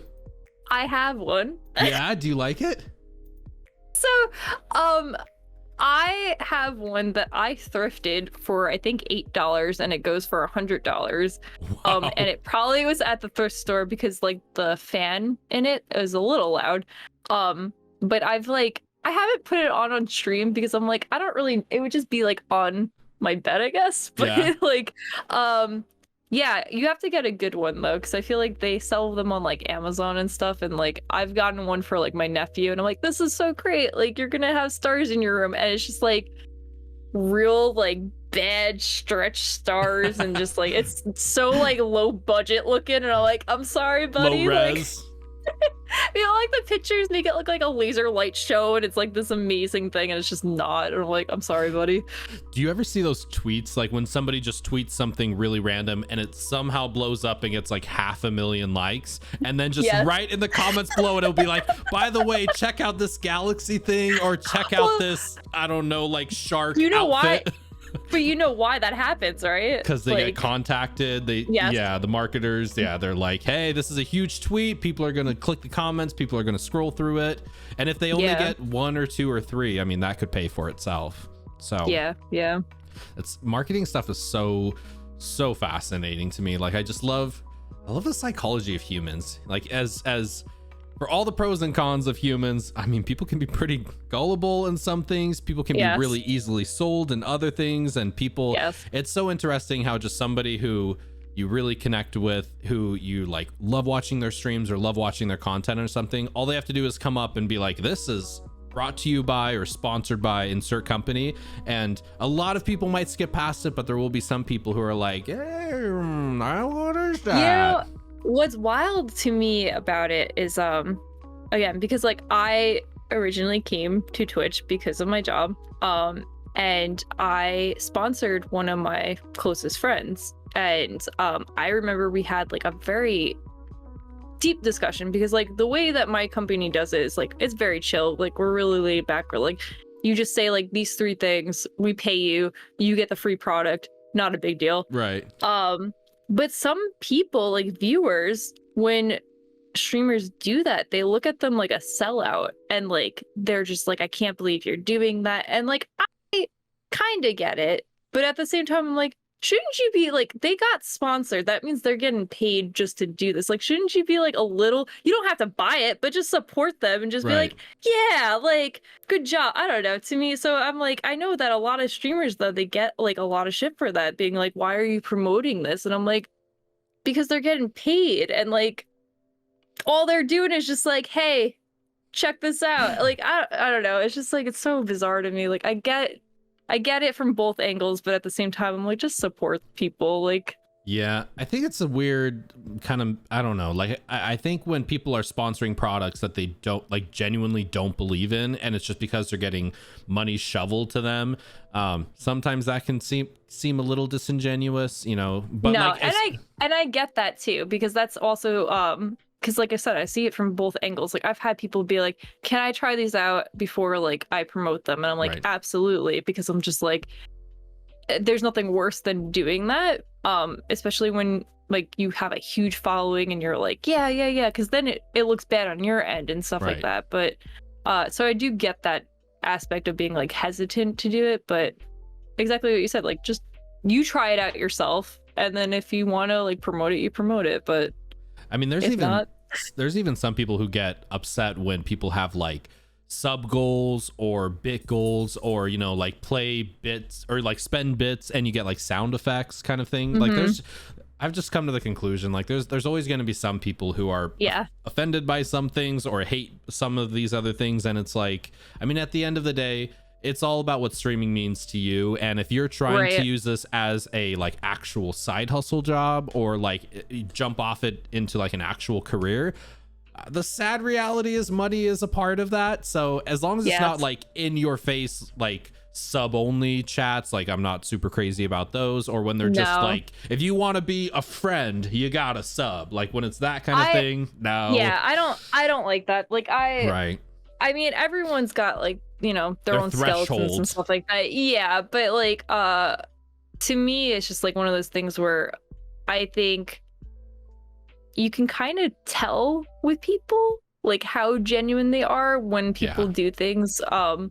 And I feel like as a person, you can gauge it based on like some people, I don't know. We're gonna get into this topic. Hungry. but like, you know, the hot tub streamers and stuff. And I know people were like, this is bullshit. Like people were going off. And I'm like, but again, it's not affecting your content. It really isn't. It's not affecting you.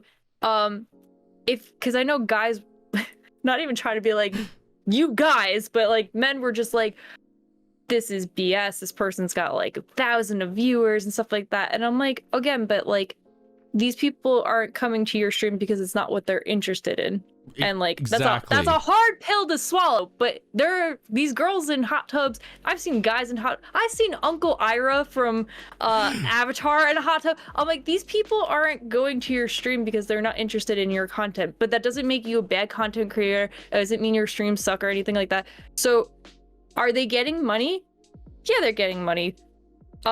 Is it your business? Absolutely not. It's none of your business what they're making off of it. So I feel like I said, people use this platform. It's a free platform. Anyone can get on here, and you just do whatever makes you happy. You set your own rules. You set your own stream. It's literally essentially your house, and don't worry about Cindy in a hot tub or Uncle Ira in a hot tub, and like you focus on you. If you want to play Fortnite all day, play Fortnite all day. But like, I don't know, I think people have a habit on this platform to like rip each other apart, and I don't like that. I think that is the one thing about Twitch that I've learned in the last year, is that there are people out there that are I don't want to say bitter, but they're very bitter of other people's success, and it shows after a while. Like it really, you know, based on their opinions and stuff. And I'm just like, everyone just needs to settle down, relax, kick your feet up, have a beer, like relax. I totally agree. And I've actually said that exact same thing before about how like if people are in, you know, bikinis or less or whatever they're wearing, and they're in hot tubs, like people who are coming to Twitch and want to watch that content, they're not gonna go watch you play Call of Duty Warzone or go play Fortnite. Like that audience isn't yours. They're not coming to Twitch for you anyway. So like it's they're not really taking viewers in that sense. And the other part of it is like I think they are exploiting a loophole in the terms of service, and they are getting their money. They go get their money. They get as much as they want, you know. Exactly. I'm actually like a really big fan of Amaranth. Not as much her content, because it's definitely not my type of content.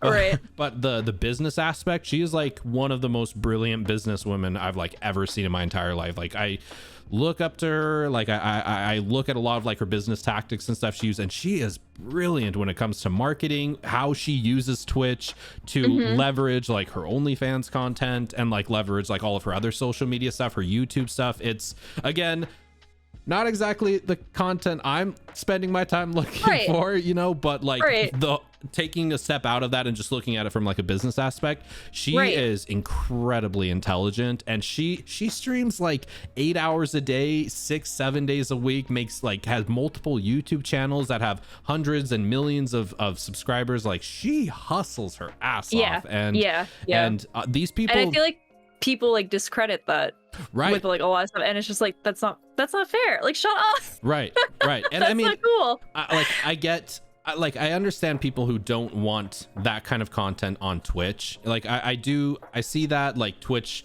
you know, some people don't care. Some people think like Twitch shouldn't be a mature platform or have like, you know, lewd content like that. So I respect their opinions on that. But at the same time, like, it's not the hot tub streamers that are the problem. It's Twitch's terms of service. It's Twitch not being specific enough. It's Twitch banning somebody, perma-banning somebody for a slight misstep, and then these other people are doing extremely sexual suggestive stuff on stream and getting like a 2 or 3 day temporary ban and then coming right back and doing it all over again.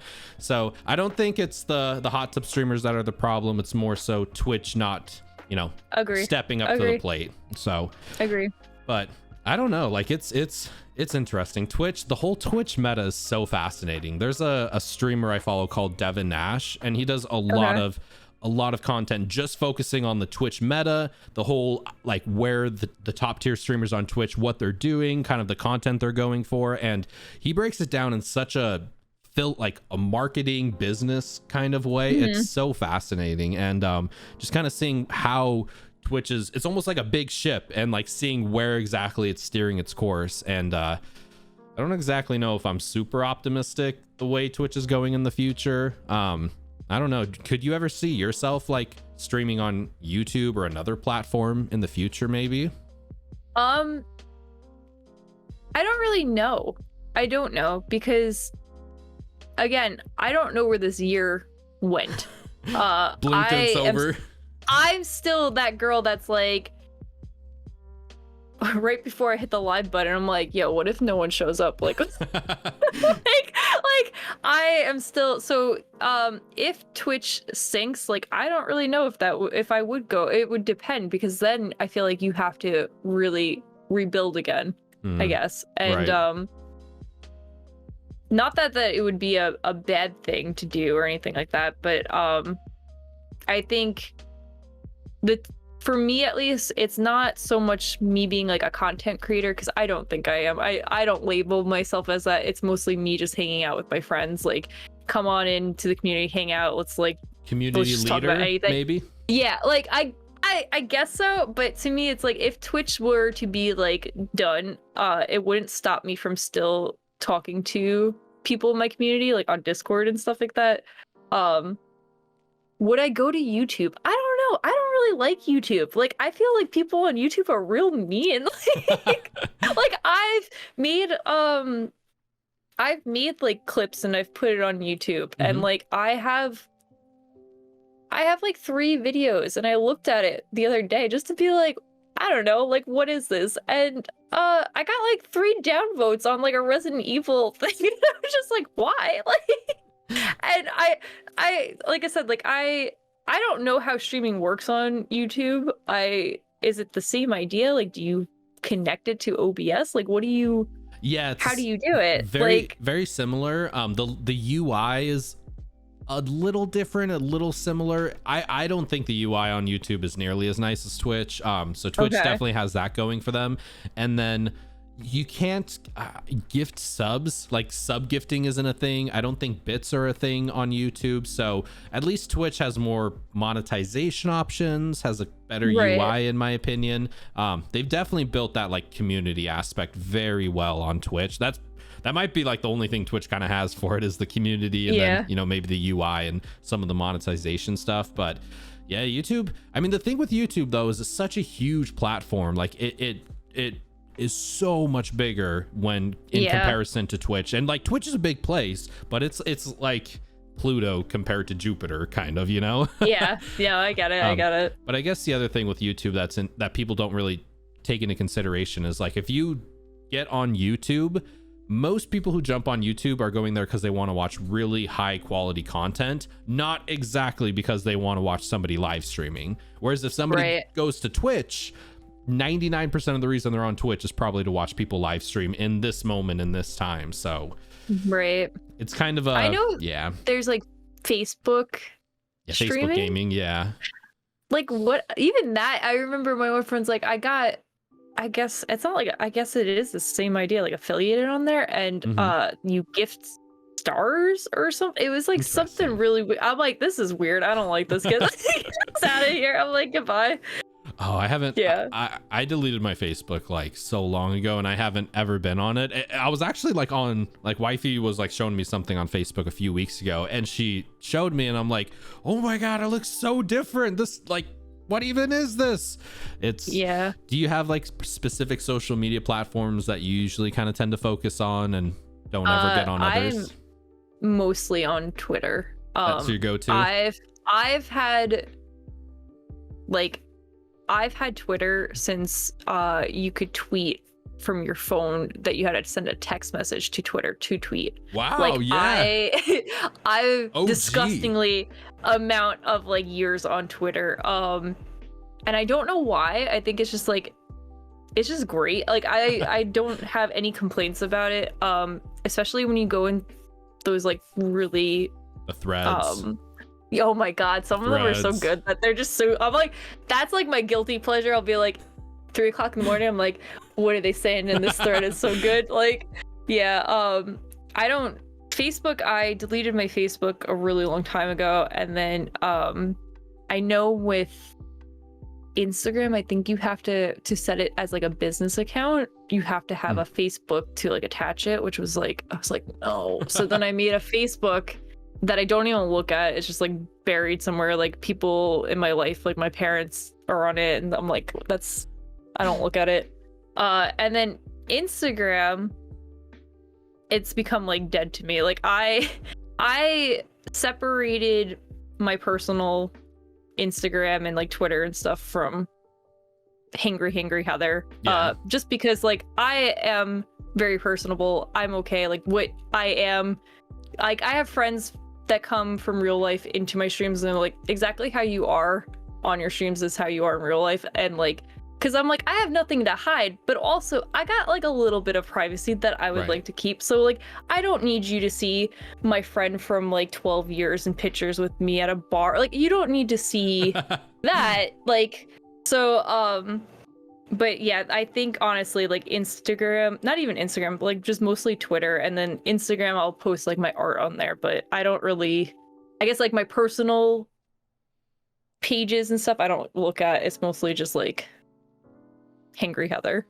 I was gonna say, like, Instagram could be really cool for doing like posting final pictures of your art on there. The other thing I was gonna say is, have you ever thought about doing like art streams where you do like time lapses of your art for like TikTok or YouTube videos, maybe like time lapses?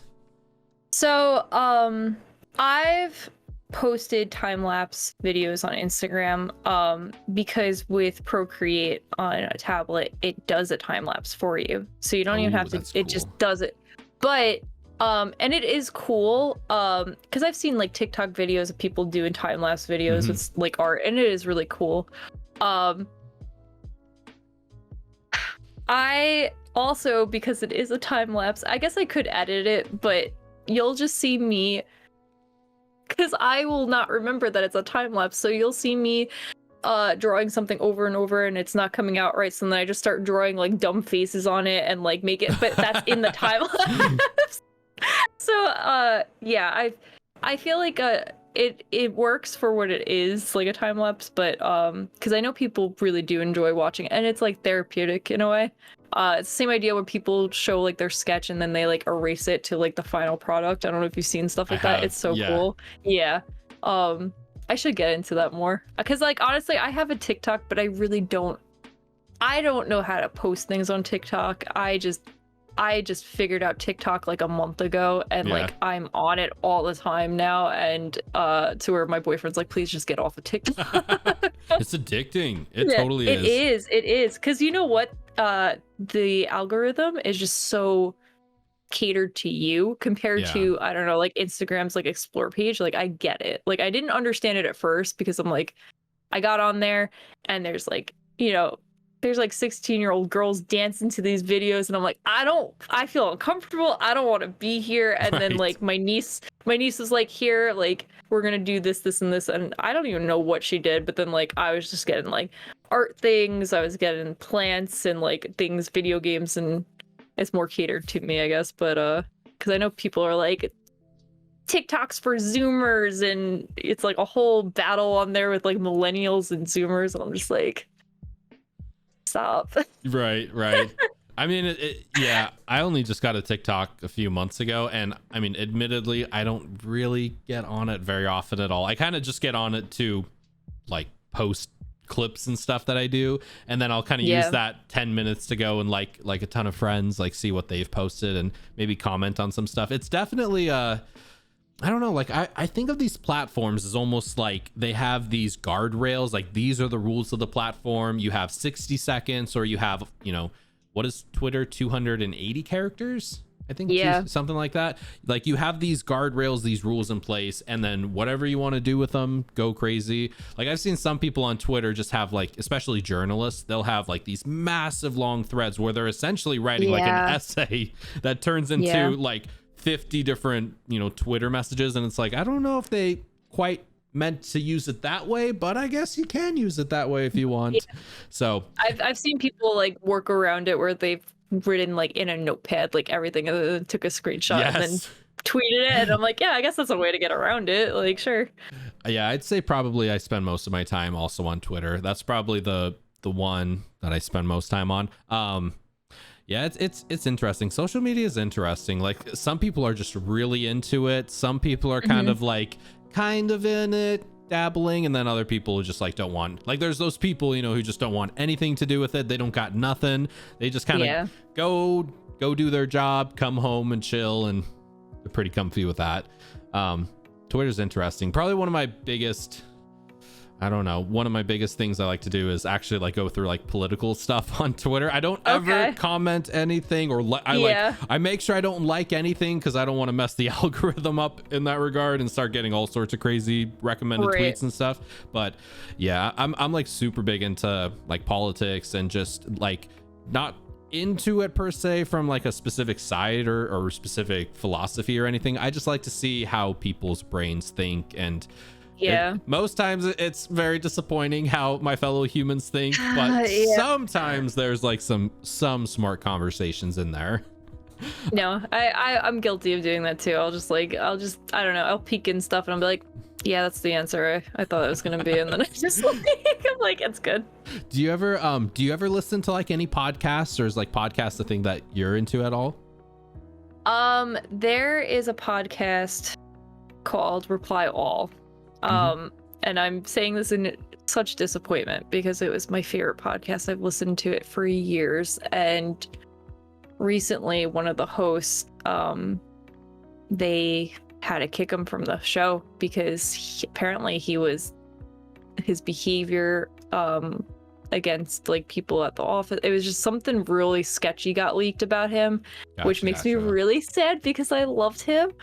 But that said, if you go back into Reply All, they just have like all these different segments. They talk about things on the internet. They have a like super tech support where like if you have a tech issue, like the one guy, Alex, will go. So like one girl was like, I can't delete, I don't know, for example, she had like a Facebook or something. She's like, I can't delete it, or like I have a website that I can't get to, and like they'll dig deeper to try to get rid of it for you. They'll have like yes, no, where it's like some popular stuff that's going on in the internet, like, does everyone understand it? If not, like, we'll get into it kind of deal. They're really funny. Like, the whole thing is just really funny and really cool. And then, because it's all under the same, I guess, branch called Gimlet Media, there's a guy, it's called Heavyweight, and that is also another really good podcast.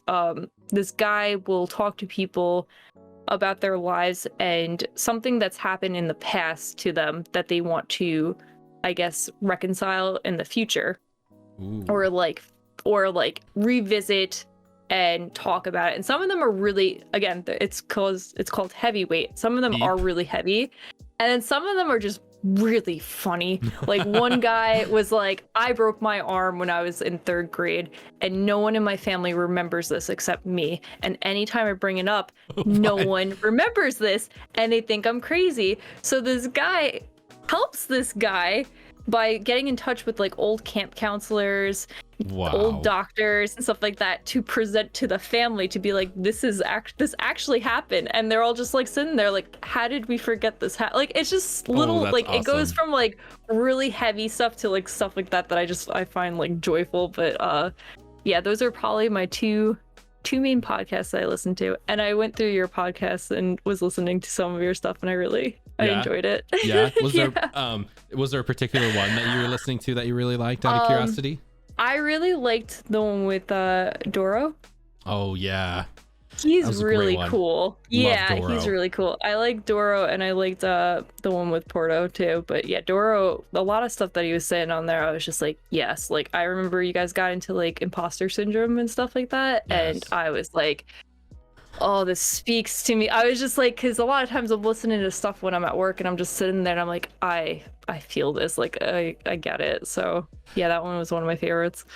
Yeah, that one was like, there's sometimes during podcasts where I'm like, I have kind of an outline in front of me of specific questions to hit on, kind of the topics I want to jump to, but sometimes like things just go, I mean, sometimes things do go very emotional, or like kind of in like a mental area, or like in a dark area, but like, I don't think that's ever a bad thing. Like, I feel like as I've gotten older, I understand like sometimes positive stuff can be not so positive, and sometimes the negative and dark things in our life, like it's really worth touching on them. And when we started going there with Dora, I was like, let's do it. Like, let's jump down here. Like, because I felt a lot with imposter syndrome. I know he talked a lot that he had that as well. A lot of people I've talked to since then have also said they felt that as well, where you feel like, especially streaming, because like streaming wise, like, we don't want to say it's a competition per se, but like,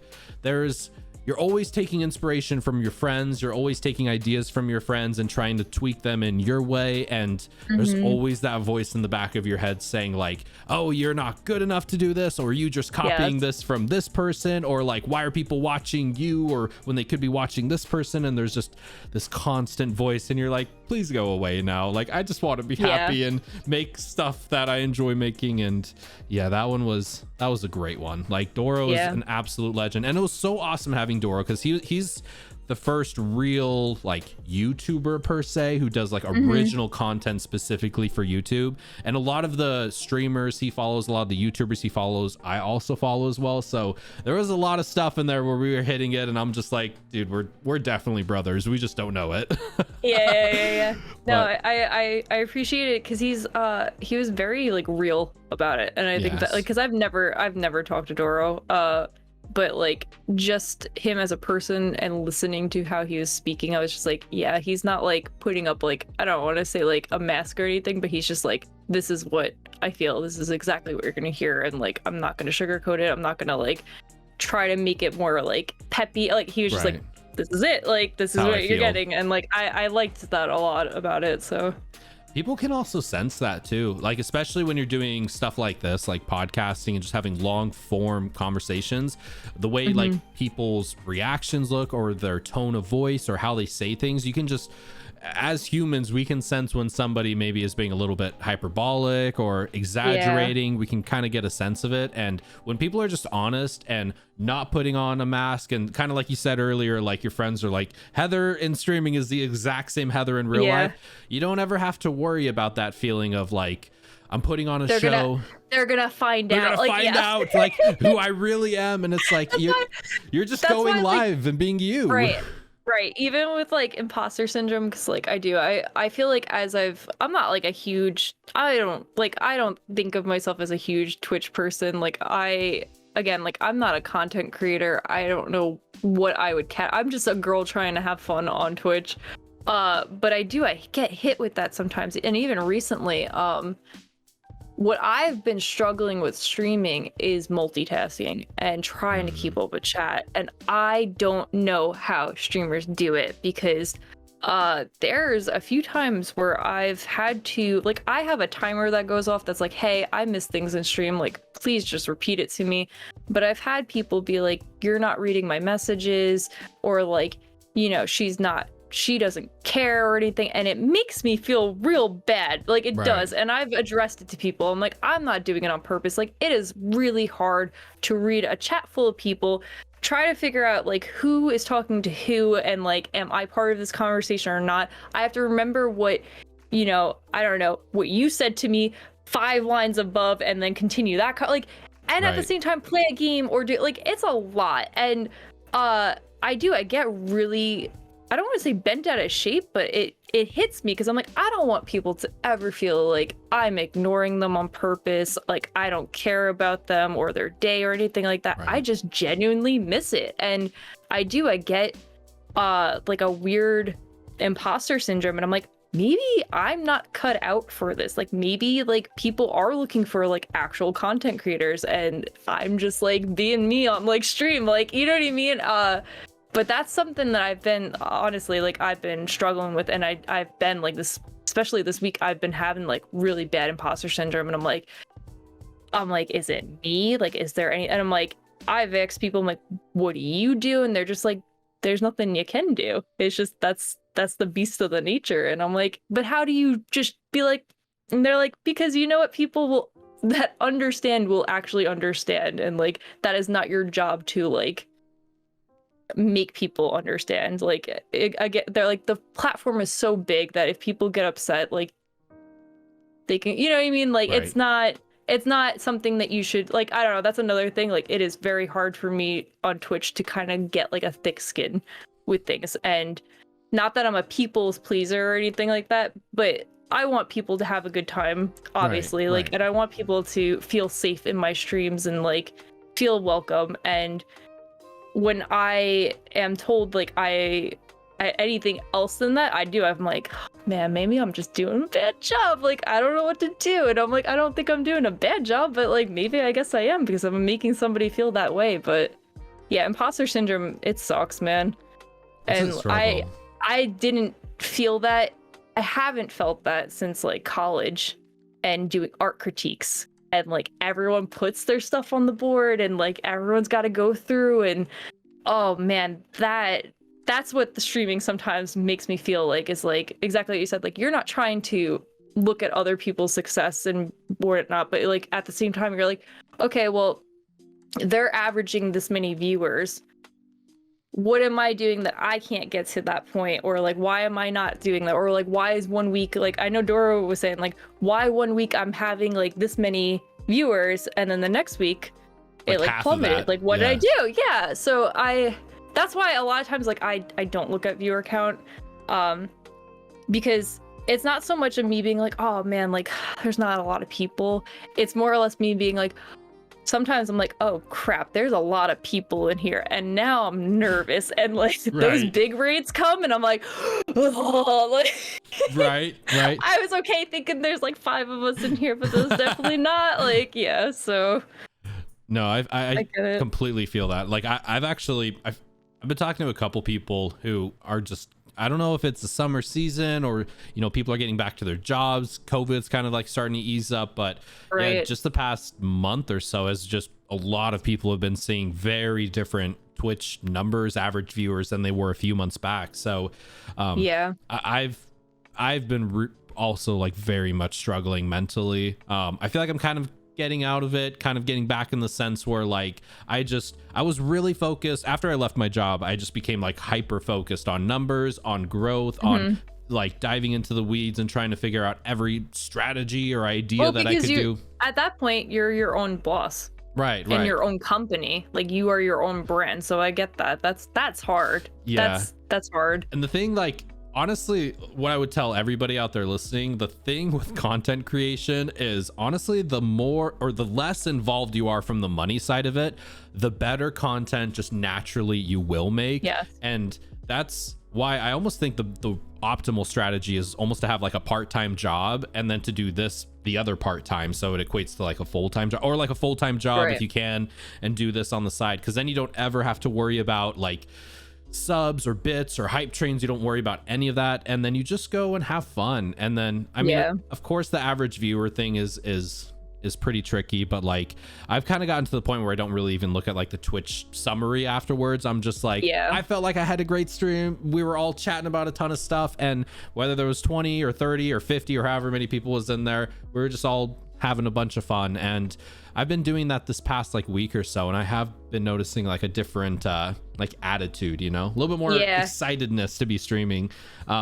Do you still kind of get a little bit of anxiety before pressing the go live button? Oh, absolutely. I'm not gonna lie to anyone. I'm not gonna lie to anyone. I like, okay, so when I first started streaming, my first stream, and I'll never forget this, my friend Mark, who is my mod, one of my dearest friends, he came to my stream.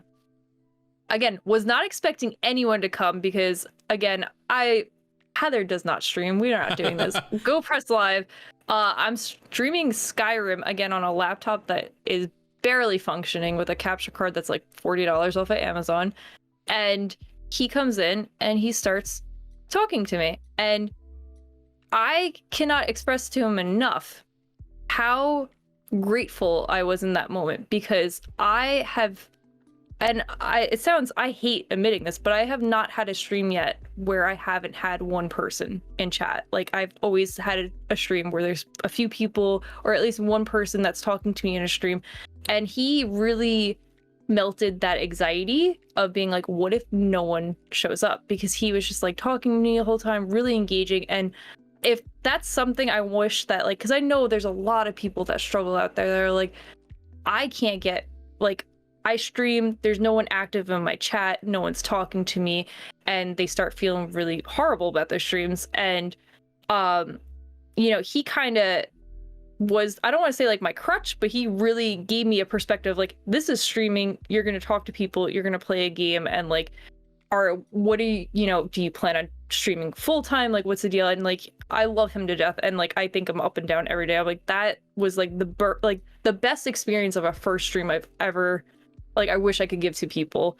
I still get nervous when I hit live, and I don't know why. And I just don't. I don't know why. I don't know if it's just because I am a very, like, by nature, nervous person. But it has crossed my mind. I'm like, what if no one showed up?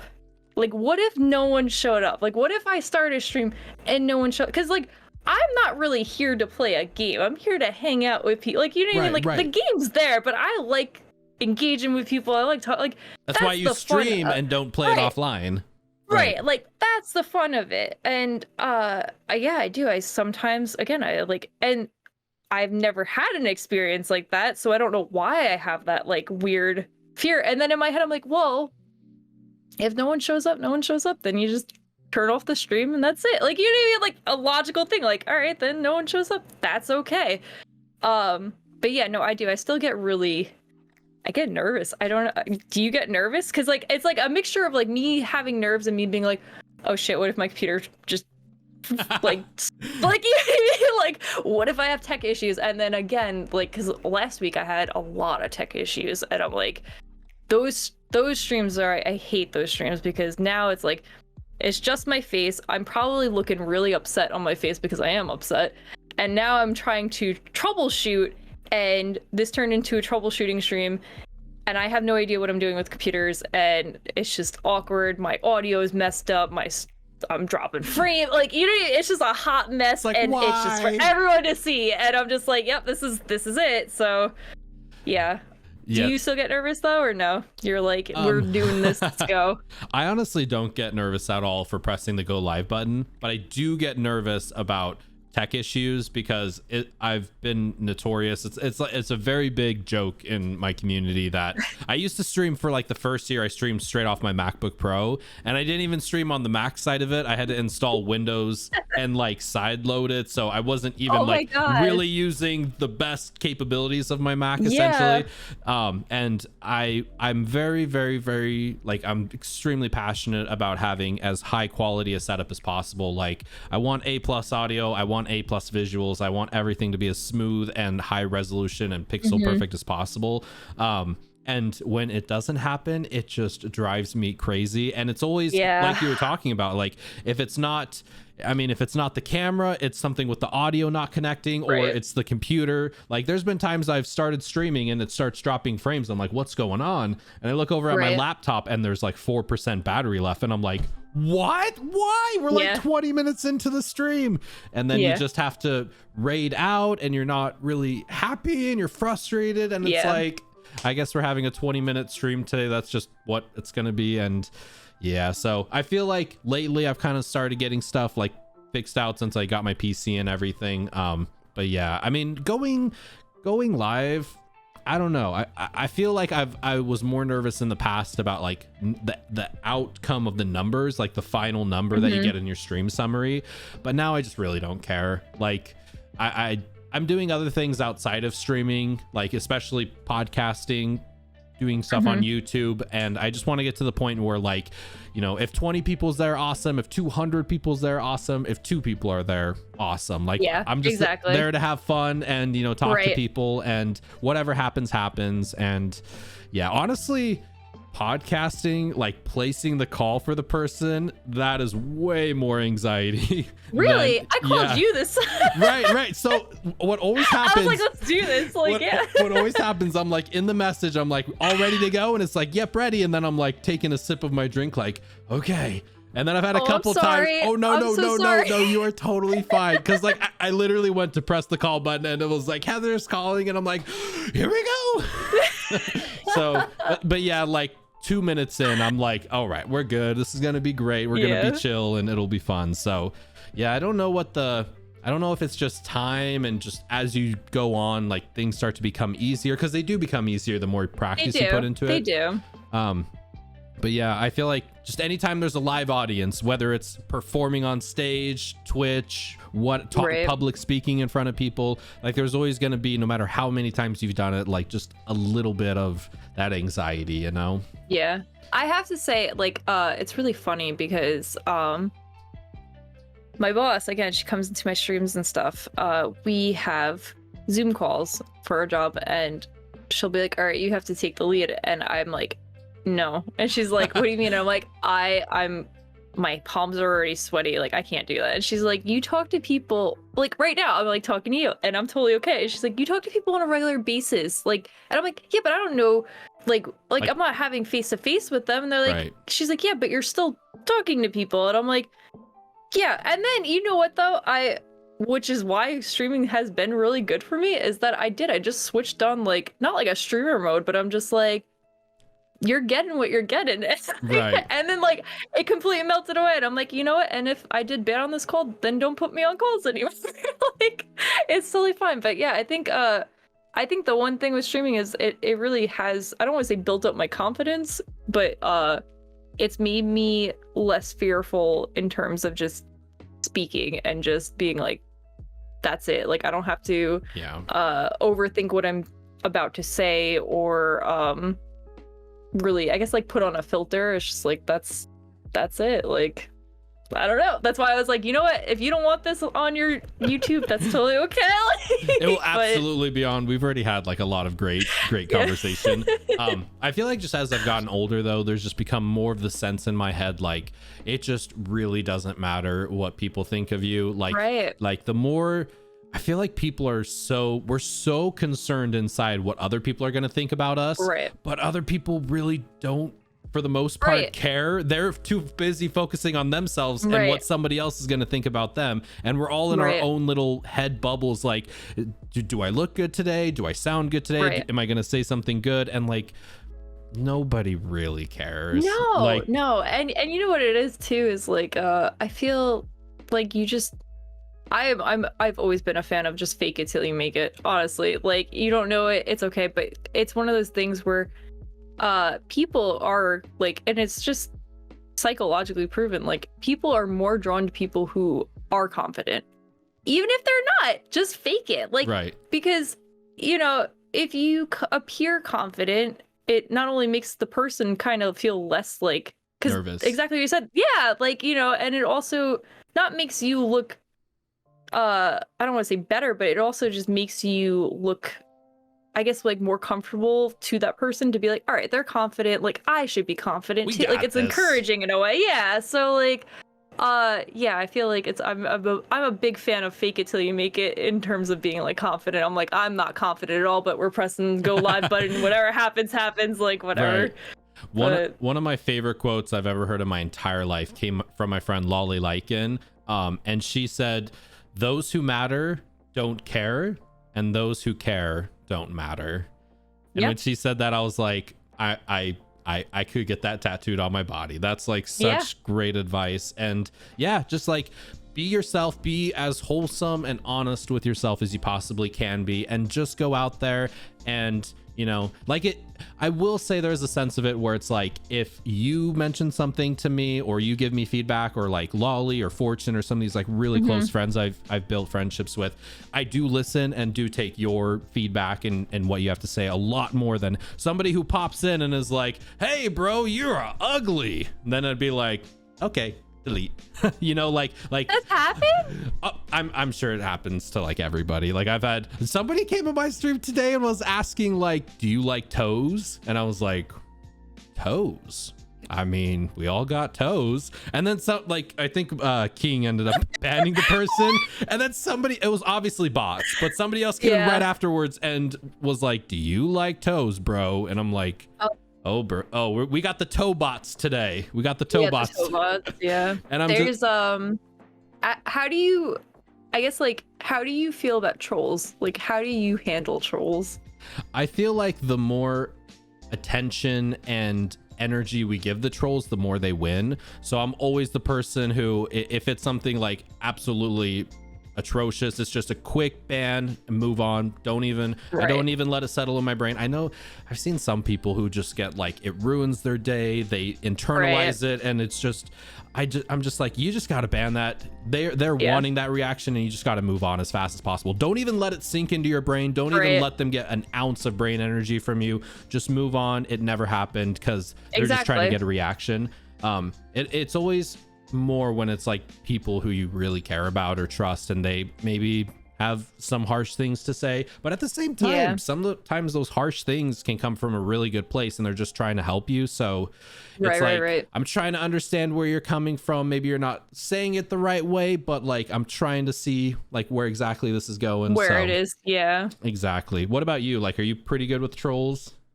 I feel like I am very much the person just like gets like they're banned pretty much.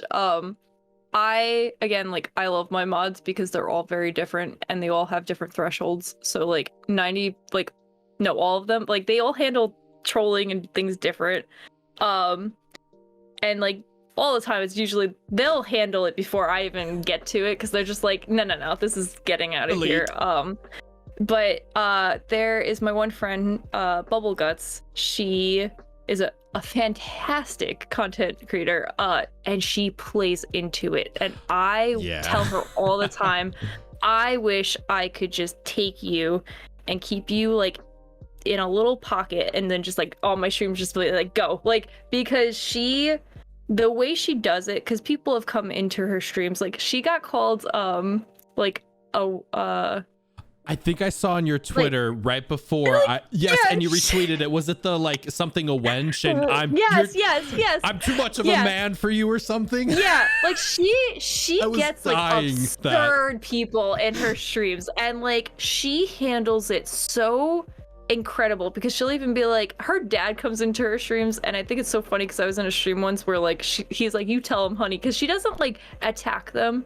She doesn't get upset with it. She just like belittles them to where it is like humorous. So there's like, she has a green screen, so she's like, "Oh, all right," and then she'll like press a button and it's like her as a talk show host, and then there's like a couch and she has troll dolls on it, and she's like, "Here's like," and she'll play like laughing like soundtracks and stuff like that, or like audio like booing and stuff like that. She's got a whole scene for it. Yeah, like she really, and she plays into it such a creative way that I respect and I admire, because now you're taking the stream and kind of making it into a comedy, like a show. Yeah, like you really like, instead of making any attention to this, making your day bad or anything, you're playing with it and you're making it your own content now, and like it's beautiful. I don't know, it's just like, you gotta check her out. She's just so great. But like, yeah, I admire that like a lot, because again, like you're taking that and making it to content now, and like yeah, now she has like clips of it and she can post that places, and it's just funny at this point. So that Twitter clip, I watched it like 3 times and was laughing my ass off like 30 minutes before, because I was doing some research beforehand, kind of getting some extra questions in there, and I saw that and I'm like, what is this? And I watched through it and I'm like, oh my god, this is so great.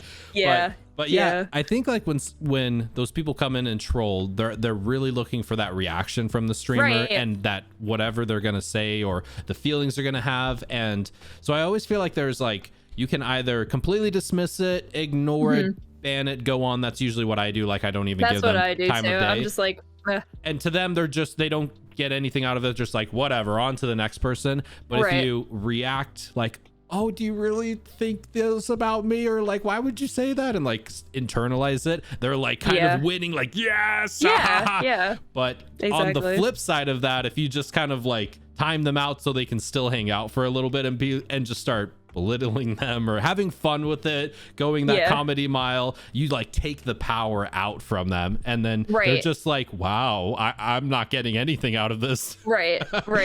She does that very well, and so does my my friend Higgins. That's a power like, move. It really is. And like I said, I'm like, I'm not witty enough to do that, but like I just like anytime I'm in their streams and that happens, I just sit there with like popcorn and I'm just like, yeah, this is so good. Like this is so good. Cheese popcorn, right?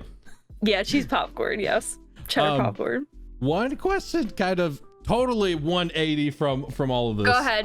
One question I did want to ask. I know you're a very big fan of plants. Do you have a particular favorite plant by any chance?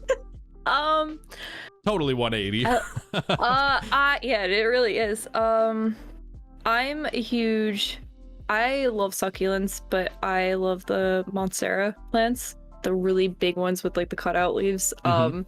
Those are really cool, but I don't own them. But I do. I have like plant tattoos. There's like plants in the corner over here. Like but I'm only really good with succulents because you don't really have to worry about them.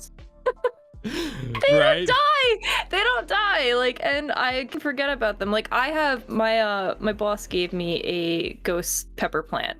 Ooh, and that's cool. Gonna grow, and it's gonna grow peppers, and I'm really stoked about it. This thing is getting bigger and bigger, and it has yet to grow peppers. But it's so temperamental that like if I don't water it for one day, I'll come home that night and it's like drooping, and I'm like, oh god, I killed it already. So yeah, I prefer succulent plants over like any plants because like again, you don't have to worry about them. They're like a camel. You just water it once and then you don't have to worry about it for like 3 weeks. Wifey's gotten a couple like basil plants sometimes when we go grocery shopping, and every time it's always like, we're gonna water it, we're gonna get like beautiful basil, it's gonna be amazing, and every single time we forget to water it, and every single time it's like dead in a couple days, and I'm like, why do you want another plant? Like we couldn't even take care of the last 18. Like why do you want another one? But you know what, like I'm like, I should decorate my apartment with a bunch of plants, and like I was like, what if I just get fake plants? Fake plants are expensive, yo. Yeah. Like they go for like $200 for a big one, and I'm like, it's not even alive. And I'm like, I guess that's why, because it's like it's never gonna die. But I'm just like, I'm not spending $200 on a plant that I can get for like $5 and grow it. Like it's like, do you want colorful lights in the background or do you want a fake plant? Pretty much the same price. Yeah, it really is though. Yeah. Plants are expensive. I did want to ask a little bit about like art and everything, kind of like from the origin specific of it, because I know you do a lot of art streams. Your art streams are like serious. I love art streams. Whenever any of my streamer friends are doing art streams, that's just an instant lurk in there while I'm doing work, because I love seeing just how, like I mentioned earlier, how from that creative perspective you can go from nothing and then just create Heather wrapped in cheese at the end, and it's like that's the coolest thing in the world. What kind of got you inspired to start wanting to, you know, take up that pen or pencil and start creating art? So I've been drawing since like I was a kid, ironically, and then I feel like when I got into high school, I started doing ceramics and like pottery on the wheel. And then I graduated high school and I went I didn't know what I wanted to do in college. First I was like, I'll be an art teacher, and then I was in a program for like 2 weeks and I'm like, nah, I'm out. And then I took time off from school, and then it was a big discussion with my dad because he was like, you shouldn't go for art because like you're not going to get a job in art. And I'm like, I understand that, but also like at this point a lot of jobs are just looking to see that you got a bachelor's, and it doesn't matter what it's in. Like I have a bachelor's in ceramics and sculpture, and I am a marketing coordinator. I don't have any skills like from school with marketing. It's just like street marketing, and like it's working for me. Like again, fake it till you make it. Take that note. But I was really big on, I used to do metal working. Like I used to do forging and welding and stuff. Yeah. Yeah, like, that's super cool. And like I did sculptures out of wood and metal and just like everything and anything. And that was a lot of fun. And then after college, I did do my own pottery for a really long time. I was selling things on Etsy. It's just so expensive to get the materials and shipping glazes too. And all of it. Yeah, all of it. And shipping. Yeah, it's just a lot. And so that kind of just like died out, which makes me really sad because that was like, I was known as Heavy Potter. Like that was my name. Like that was how I shipped things and whatnot. So it was really sad to let that kind of just like, I don't want to say die out, but it really did. And my friend Amanda, she's been doing digital art since we were kids, and she makes beautiful. She's worked for like Gaia Online. Like she's just insane at digital art. Like Photoshop and stuff?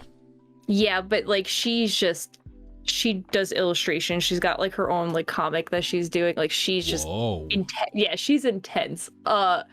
But I've always admired her stuff, and like I admire artists and like drawing and stuff because I draw, but like even to me I'm like I don't think I'm a great artist, because even with being an artist you suffer from imposter syndrome, and you're just like I don't really think I'm that good at this, or like you look at other people's things and then you look at, I'm drawing myself with one tooth in half my drawings, and I don't know why, but then I was like, in the recent years, cute. I was like, I was like, I need to stop looking at other people's stuff, and like just really as an artist, it is a big thing to get your own style with drawing. And I really wanted to try digital art because I'm like, you know what? It's not pen and paper or like pencil.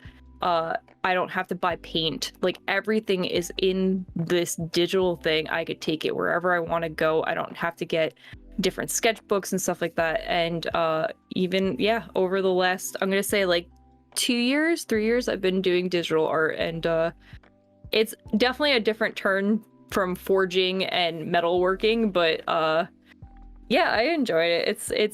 It's still like a work in project. I can't even say it. I'm so tired. No, you're good. Yeah, but it's just like it's good. But that's the origin of how I started doing art, I guess you want to say.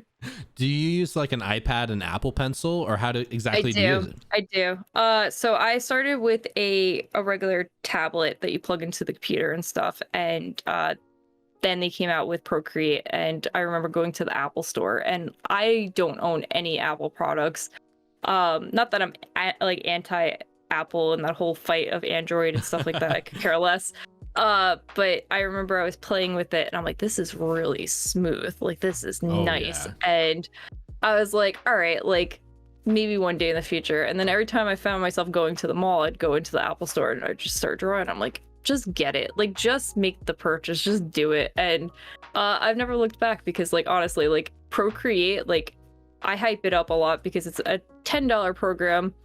You could take it literally anywhere. There's no wires or anything, and there's so many different shortcuts on it. Like they really catered it that it's like it's perfect. Like my tattoo artist who drew up my thing uses Procreate, and that's how she made like the stencils for stuff. Like it's cool. Big. So yeah, I think anyone, because it's very simple to learn too. Like I've done like Photoshop, like I do stuff in Photoshop all the time, but like Photoshop, Illustrator, and like heavier programs like Krita and stuff like that, like it's just all, it's not as smooth, I guess, in like plain and simple, like how Apple does with all their products. It's just a very plain, simplistic overview or overlay of stuff. I don't know, but yeah. Is it different too? Because like you can hold the tablet, you can hold the pencil, and it's like such a touch interactive feel versus like with Photoshop on a computer. For the most part, you're using a mouse and keyboard, and it's like a little bit more distant in a psychological way.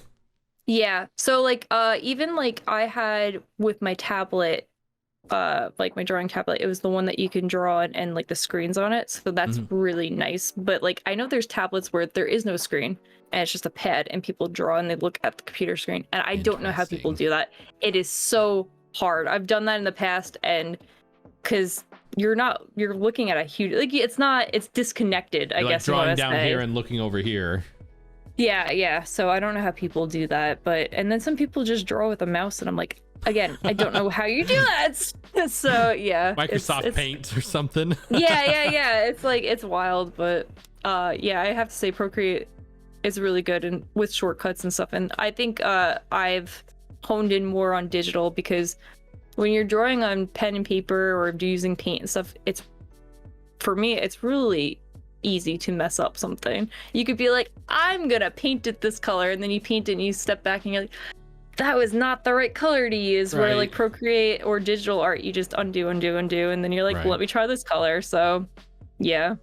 Do you ever find yourself like drawing with actual like pencil on paper, like for the feel? Because I know the feel of like when you draw that line on, a pencil on paper, it like the sound of it, the feel of it's a little bit different than the Apple Pencil on a tablet. Do you kind of like ever do any physical art out of curiosity, like for fun?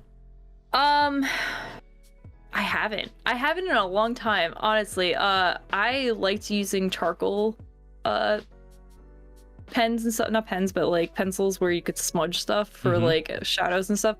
I do miss that, but at the same time, I always feel like it's a huge mess, and like my hands get all like graphite-y, and just I'm just like, messy. No, I'm kind of over it, where I'm like, yeah, this is fine, it's digital. But I mean, I have, because it is on a tablet, I have like drawn up sketches with pen and paper, like, because I'll be somewhere and I'll be like, all right, this is like an idea in my head and I want to put it on a tablet. And then the great thing about it is that I could take a picture on my tablet and then pull it into Procreate and then just draw over what I already drew. So yeah, I think that's so insane. Like, it's so cool that you could do that with art now. It's like, all right, that's awesome.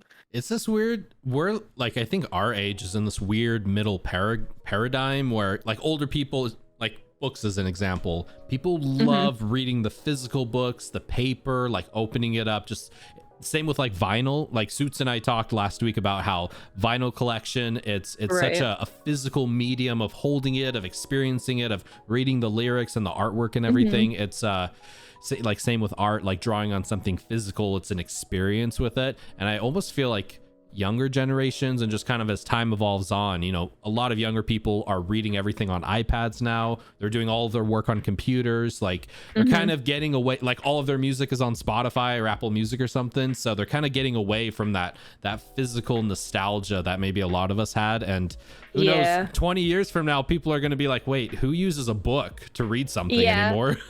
There is like, I was really torn between it, because I know there was like some apps where you can do pottery on the app, and then you have your own pottery studio, and I'm like, that is not the same though. And then I remember like I was really heated about that, because I'm like, there's certain things that you cannot take away. Like you can't make that disconnect, because it's not the same. Like you're gonna get muddy when you're touching pottery. Like you're gonna like mess up your piece and stuff. It's not gonna always be perfectly centered. Like, and I feel like there's sometimes a lot of takeaway, and that's the same thing with like digital art. Is like, I feel like you get the advantage of using what, like, I will follow a Bob Ross stream on my tablet, and I'm like, I got all these brushes, I got all these colors, like, and you know what I mean? Like, I don't have to go buy it and stuff, and like, that's good, but also I'm like, I am missing the like effect of like a paintbrush actually not going my way, or like I don't have that color, or I'm trying to mix the color but it's not the same color, but you know what I mean? Like,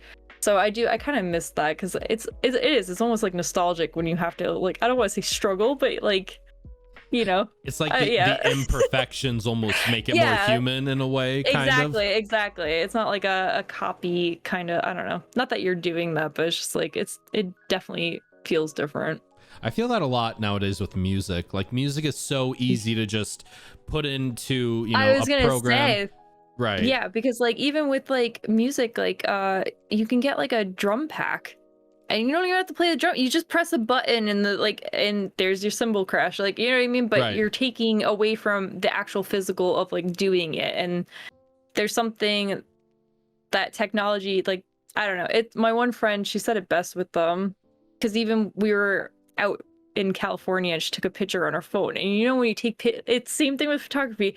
Something that looks really beautiful in your eyes does not translate on a photo, and you're just like, and she's like, there's nothing better than the human eye. And I'm like, yeah, you're right. Like, there's nothing better than, like, I guess physical when it comes to like doing anything creative. It's just, it's not the same. But I was totally thinking that exact same thing like a couple nights ago. We had a really big, I think it was a full moon. It was like a big moon in the sky. I took my phone out, like zoomed in all the way to try to take a photo of it. And it was just like a white blob of nothing. And I'm just like looking at my phone and then like looking at it myself. And I'm like my eyes can see the dips in the craters and like the actual like just everything of the moon. And then my, you know, fancy smartphone over here can't get nothing. But it's like, yeah, it's really interesting, just that human, almost just that humanness of it, you know. Right. I feel that with music a lot, like when especially playing, you know, piano or guitar, it's a big component of it is the imperfections and, you know, playing those wrong notes and trying to almost fake it in a way, like, oh yeah, we just playing jazz over here, all the notes are supposed to be like that. And just kind of getting that more, it is more of a human feel, you know, the mistakes and the problems you make along with it. Like that's just kind of the human nature of it. Whereas when you listen to some music where everything is so on beat, everything is so pitch perfect, everything is auto-tuned, everything is just like so processed, and it's tough for me. Auto-tune's the thing I really struggle listening to, no matter what music it is. It's just like there's something so passionate and beautiful about the human voice, and I think like everyone has a beautiful voice within them to sing with, and when you muddle that with auto-tune, it takes so much of that human emotion out of it. I really struggle to listen to music with auto-tune. There's something about like what I've realized with music that I really enjoy is like when you hear somebody playing guitar and you can hear their fingers slide up like the string. I don't know why, that's just like that's like what sends shivers sometimes a song, and I'm like, yeah, when you like, yeah, exactly. And when you take that away, like that is an experience in itself that you're taking away from people who are listening, and like it's not the same. That's why I love live. I love listening to like live concerts and live music because that's even like more imperfect and more prone to improvisation and just spur of the moment things. And live music is just it can be way better because of that. It could be way worse because of that. There could be some terrible performances, but like just, I don't know. Kind of when the very first question I asked you about the whole immortality thing, I was thinking about it before I placed the call, and I'm like, you know, that's such a, like, if you are immortal and you don't ever die, like there's a lot of great things that can come of that, and experiencing the universe and time and everything. But like, you lose such a fundamental aspect of what it means to be human. Like part of what makes being human good and bad is that we know that there's eventually like a finish line somewhere, and that just means every single day we need to try our best to make every single day matter, because it could be here tomorrow, it could be in a week or in a year or multiple years. And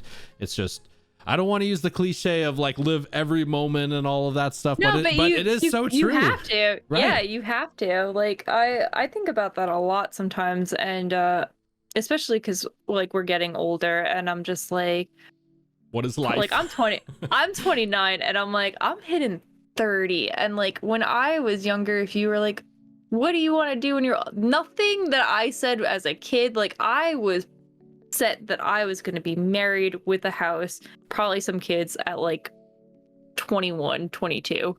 Yeah. None of that happened. And like, that's what's so wild to me about life, is that you don't know what's gonna happen. And it's terrifying at the same time, but also there's a part of me that gets exciting, because I don't know about you, but like there's been years in my life where like it would be a really hard year for me, or like I, you know, went through things, or I'd have like a great year, and like the only thing that weirdly brings me comfort with anything, like if you're having a really hard time in life, is that like time, I don't want to be like time heals everything, but sometimes I look back and I'm like, I was really down in like a bad part of my life like a few years ago, and now I'm like thriving, or like every year I feel like I'm doing something completely different and I'm growing as a person. Like, and I think that's what's exciting about life is that you get to watch yourself develop into a different person at different stages in your life. And that's why like immortality, I feel like I would get bored of myself, because I'd be like, yeah, but Heather like of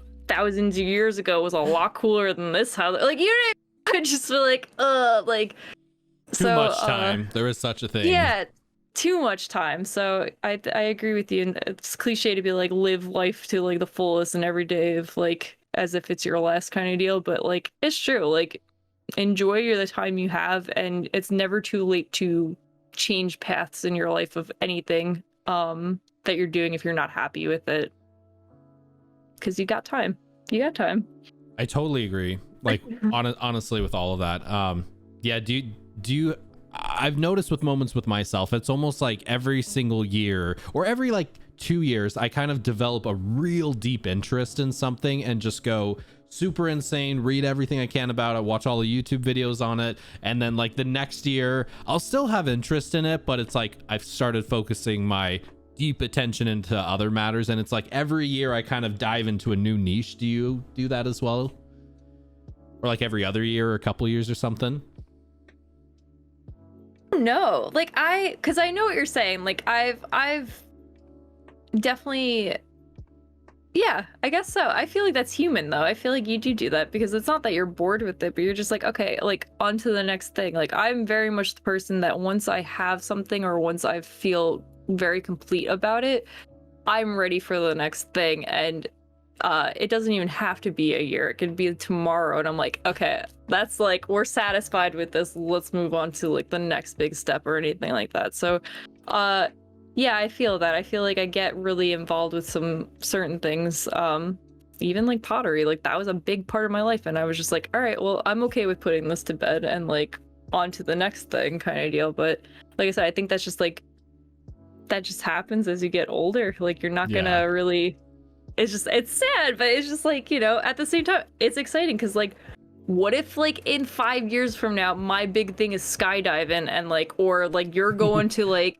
you're going to space like in 20, like, you know what I mean? Like, so it's one of those things, like life is unpredictable, but that doesn't have to be scary. It can be really exciting, because you never know what opportunity. Like I didn't know I was going to be on a podcast like in the next year with a friend. Like, you know what I mean? Like I didn't think I was going to be streaming or doing art and getting commit. Like it's just, it's so, life is weird. It's cool. I love it though. It's cool. The excitedness and the nervousness though, again, is just what makes us human, right? Right, exactly. Kind of stemming on that, one question I really did want to get to before we kind of get, like, I know we've already been going for a while, this always happens. But I know since you do a lot of art, you have been taking commissions for art. I've heard both really amazing stories with commissioning artists. I've heard some nightmare stories as well. What's kind of been your experience like taking commissions for art? Has it been a positive experience, negative, pros and cons? A lot of pros and cons. It's really nice. It is nice because I am flattered, because again, I don't know. I want to be like, I don't know, but like people like my art style. I like it. I have fun when I do art, and it's great, and it's cool that, for example, my friend Higgums, like he is my hype man. He has really hyped, like he's gonna laugh when if he ever hears this, but like I appreciate him so much, because I feel like he really helped me take my art to a new level this year with commissions and stuff, and being like, because I've done his overlays, I've done like a lot of his artwork, and he's just like, yeah, Heather does this, and it really opened up like a whole new world for me. And it's really cool because I'm like, you want me to draw you with one tooth? Like, you're cool with that? And they're like, yeah, like, do it. And I'm like, okay. Like, so what's been really hard though with commissions is that at first I really did not know how to price things, because I'm like, I don't want to overcharge people.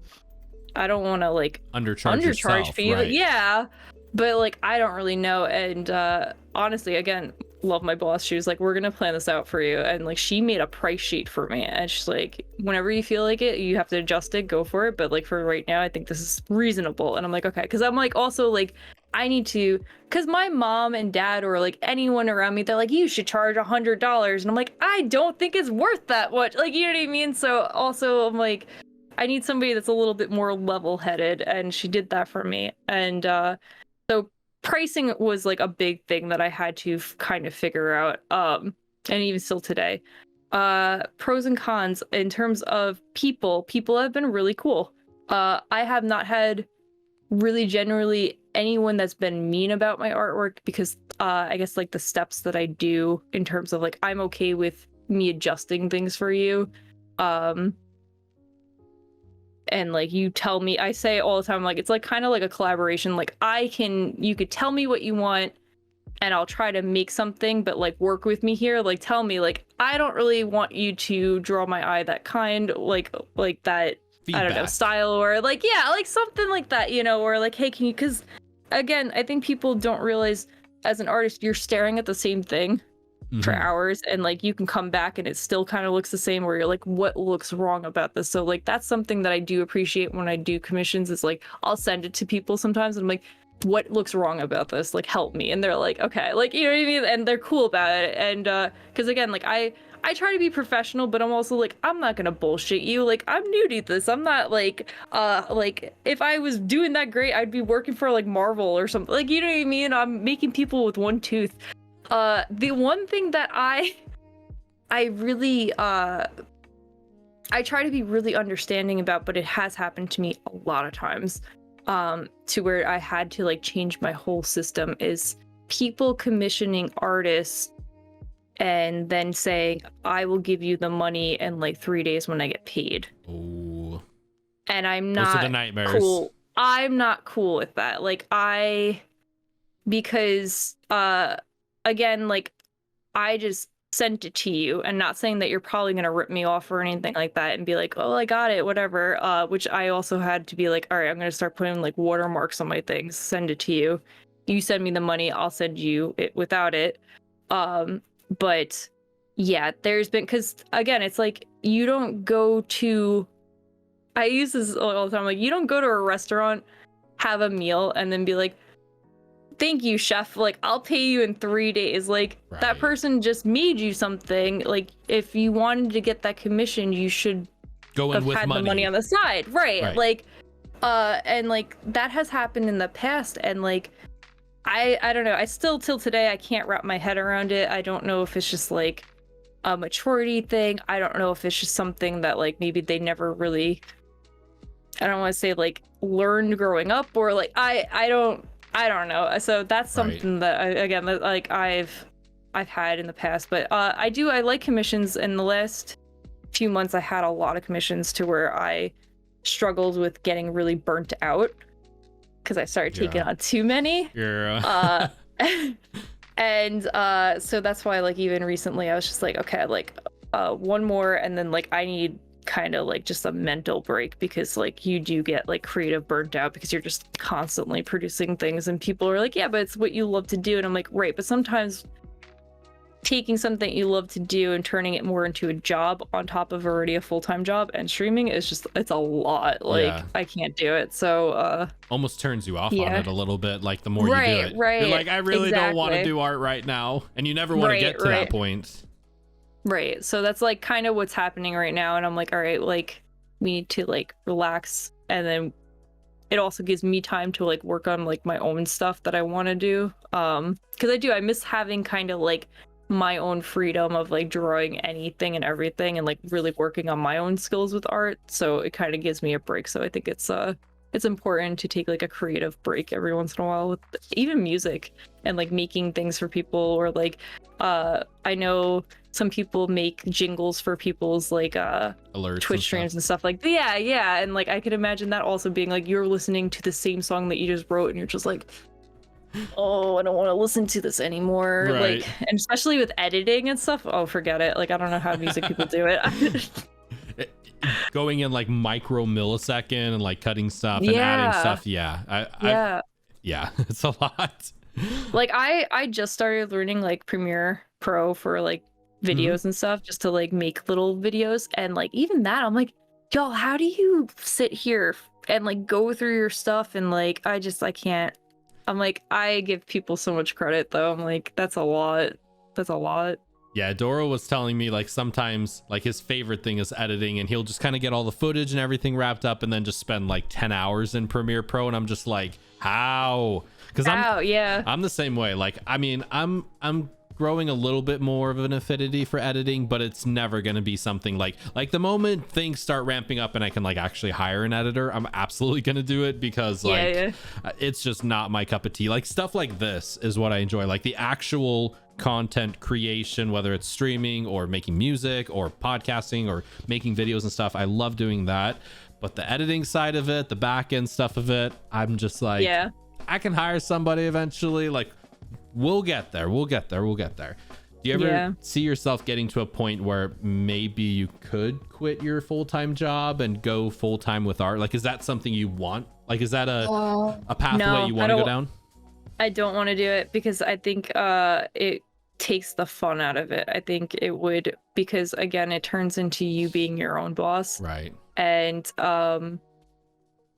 not that I have anyone to blame or anything like that, but like it's kind of I don't know, I feel like I would just get creatively burnt out, and I don't want to ever get to that point, especially with something that I love doing. And at least with work, like you kind of like turn off your brain in terms of like being creative. Like, you know what I mean? Like you're doing something you're doing something very different. And like at my job, I do have a lot of creative freedom, and like they do come to me to like edit photos and stuff like that. Like I have like a different kind of niche of being creative there. But it's not like me drawing up stuff or anything like that. For a while it was like, that'd be so cool if I could do that. But like kind of like what you said, like it'd be a lot cooler to do like part-time, and then like part-time like half and half with things. Just so you do have an escape in a way of like your own stuff. But no, I don't think I would ever do this. It's the same idea where people are like, do you want to get partnered? I'm like, no, I don't want that. And like it's the same idea. Like I love streaming, but I wouldn't want to make it into a career or like rely on that, because then also like no, actually, all the offense to Twitch, I think it's bullshit that they take like half the cut with pay. Like, you know what I mean? Like that, they take a huge chunk of that. And like, that's why whenever anyone's like throwing subs and stuff, I'm like, first off, I don't give a crap about any of that. Like, I don't want bits, I don't want subs. Like, you can lurk, you can talk to me, just hang out. Like, that's all I want, is just like human interaction and stuff. Yeah, like, and friendship and like a community. That's really important to me. But like, people will do that, and I'm just like, stop. Because also like because they're like, we want to support you, and I'm like, you're supporting me in a different way, but also like Twitch is being a jerk, and I'm not really getting all of that either. Like, and it's kind of like, I don't know, I read something recently that they're gonna lower I guess the price of like subs in certain like locations in the world. I did hear about that. Which then I was like, so good, what is for that the viewer, bad for the streamer? Yeah, I'm like, what does that mean then? Does that mean that like, okay, if the sub's like, because again, they take like 50%, so if you lower a sub to like $1.99, is the streamer getting like 50 cents? Like, what is that? Right. What does that mean? So kind of going back to what you said, you're like, I don't really know if like Twitch is gonna make it in the future.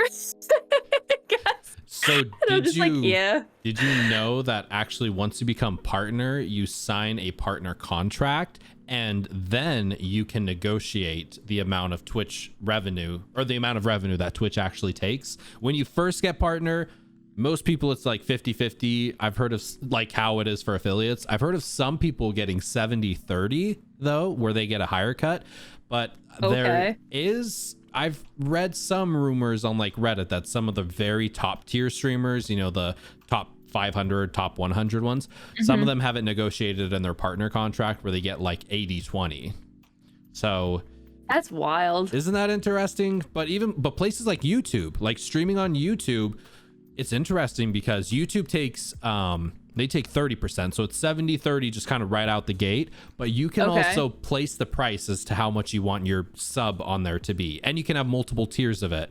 So you could have like that. You could have a $1 sub tier, you could have a $10 one, you could have a $50 one, and just kind of everything in between. So I think that's a really cool idea that YouTube has. Does YouTube have like your own custom emotes and stuff? I feel like I'm just like turning this into like, tell me all about YouTube.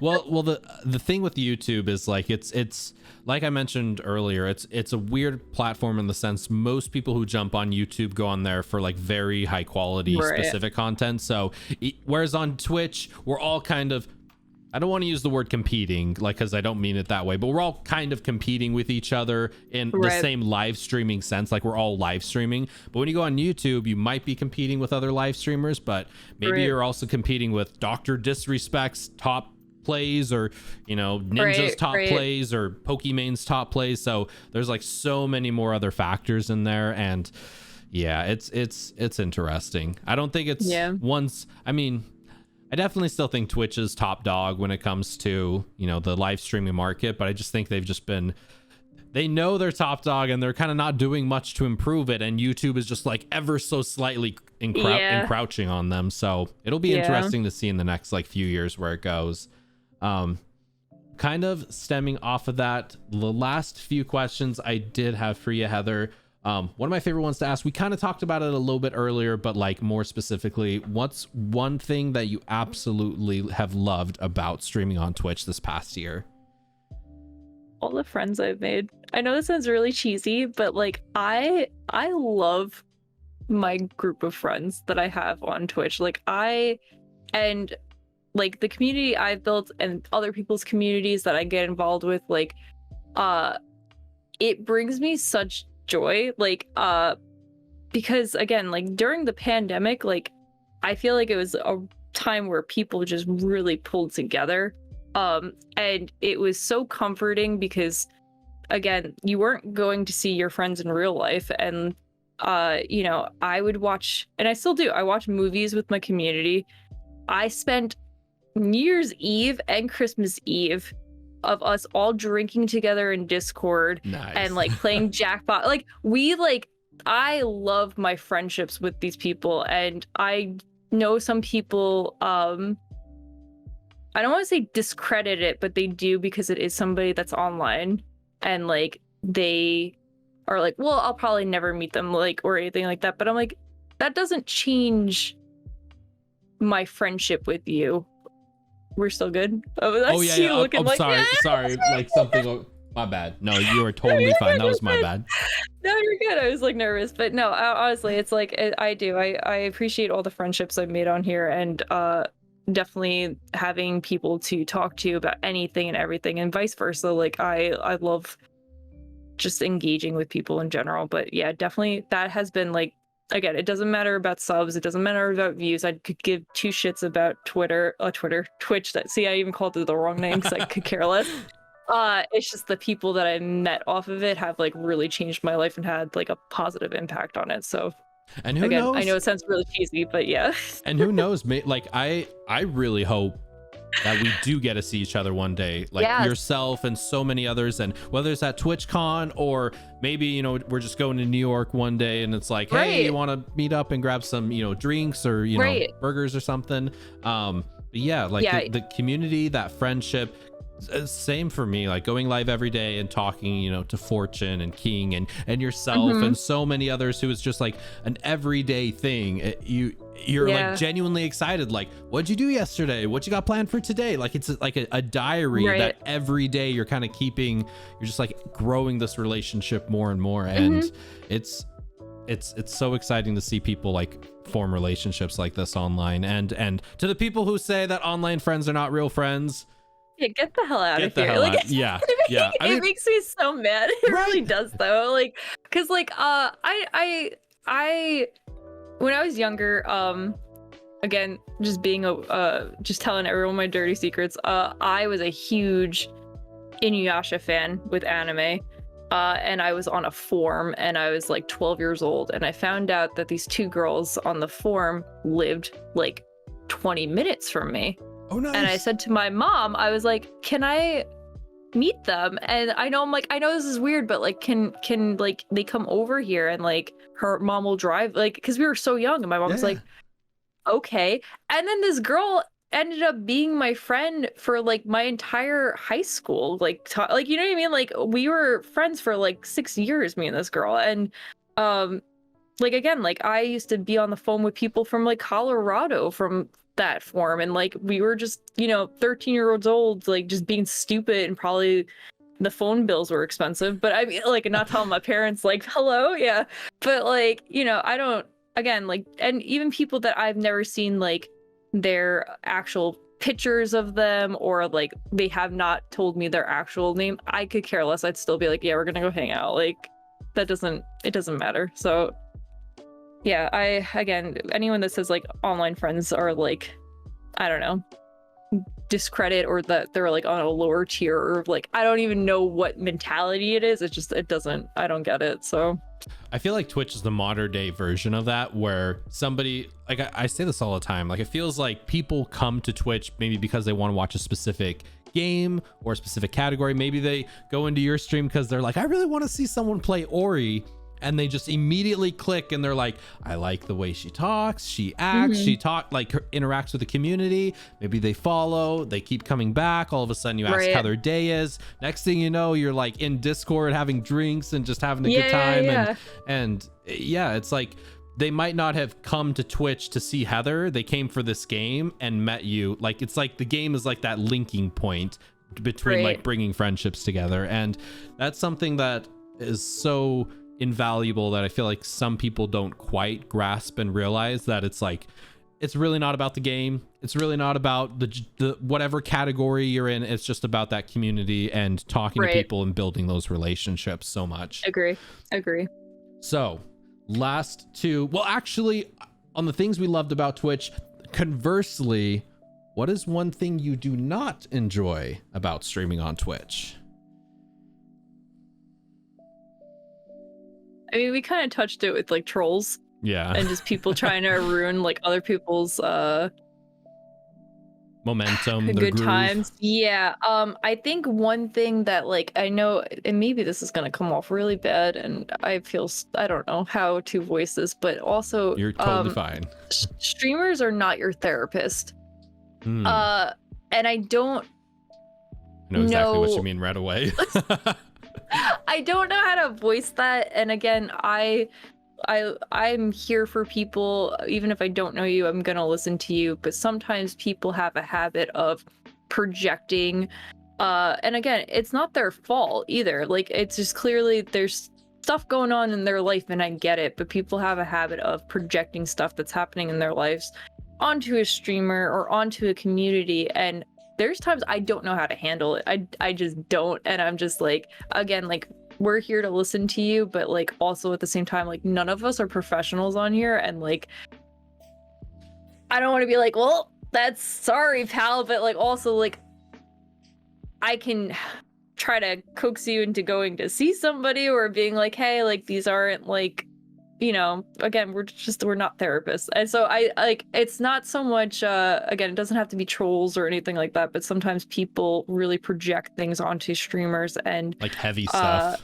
Yeah. And sometimes, again, like, you're live and you read that and you're just like, well, now like my face probably looks like this, and I don't know how to answer this, except that I'm sorry that this happened to you, but also like, are you doing it to get like a wow factor? Like, what is like, is it like a cry for help, or is it just like you wanting to watch people's reactions to you saying that, or like I don't know. So it's also, it gets really muddied at times, but again, like Twitch streamers aren't your therapist. Please stop. Please stop. We're like the modern day version of bartenders almost. Yeah, like listen, like I'll give you a drink, but like I don't need to hear about your breakup or like this whole like roller coaster while I'm trying to kill an NPC in Bloodborne. Like I'm sorry. Yes. Did you ever kill the doll by any chance?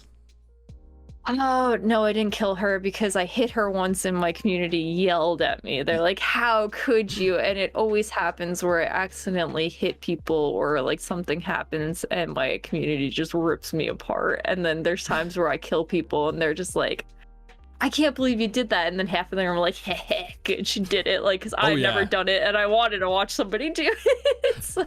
When I was playing Bloodborne, same thing. Like there was like 50% of people who were just like, kill the doll, she's evil. And the other half were like, how could you do that? And it's like, I don't know which way to go. I'm questioning everything right now. Yeah. So last 2 questions I do want to ask you, Heather. One of my favorite ones to always ask everyone is, in your own words, what does streaming mean to you, Heather? It's all about that money, right? No, I'm just kidding. All about that dollar bills, y'all. No, I think it really, again, it touches on the fact that like I'm very big into like community and making connection with people, and I could give 2 craps about any of that. And even recently I got involved with a stream team, which is really cool, the Rage Club. And even that's been like really a lot of fun to just like meet new people, and everyone's really supportive with each other. Everyone gives each other advice, and just overall like a beautiful community in itself. But yeah, it's more about the connections I make with people.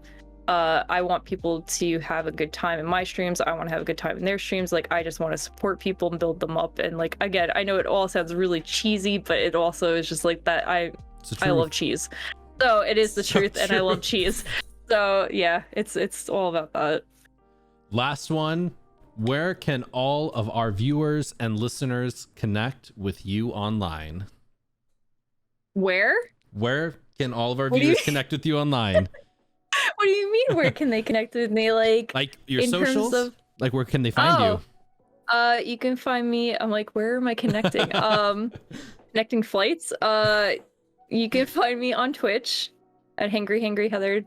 And then you can also, I know like social media, it doesn't have a long enough thing, but it's the same idea. I'm on Twitch, Twitter, Instagram. You can go on Discord. I'm on here all the time.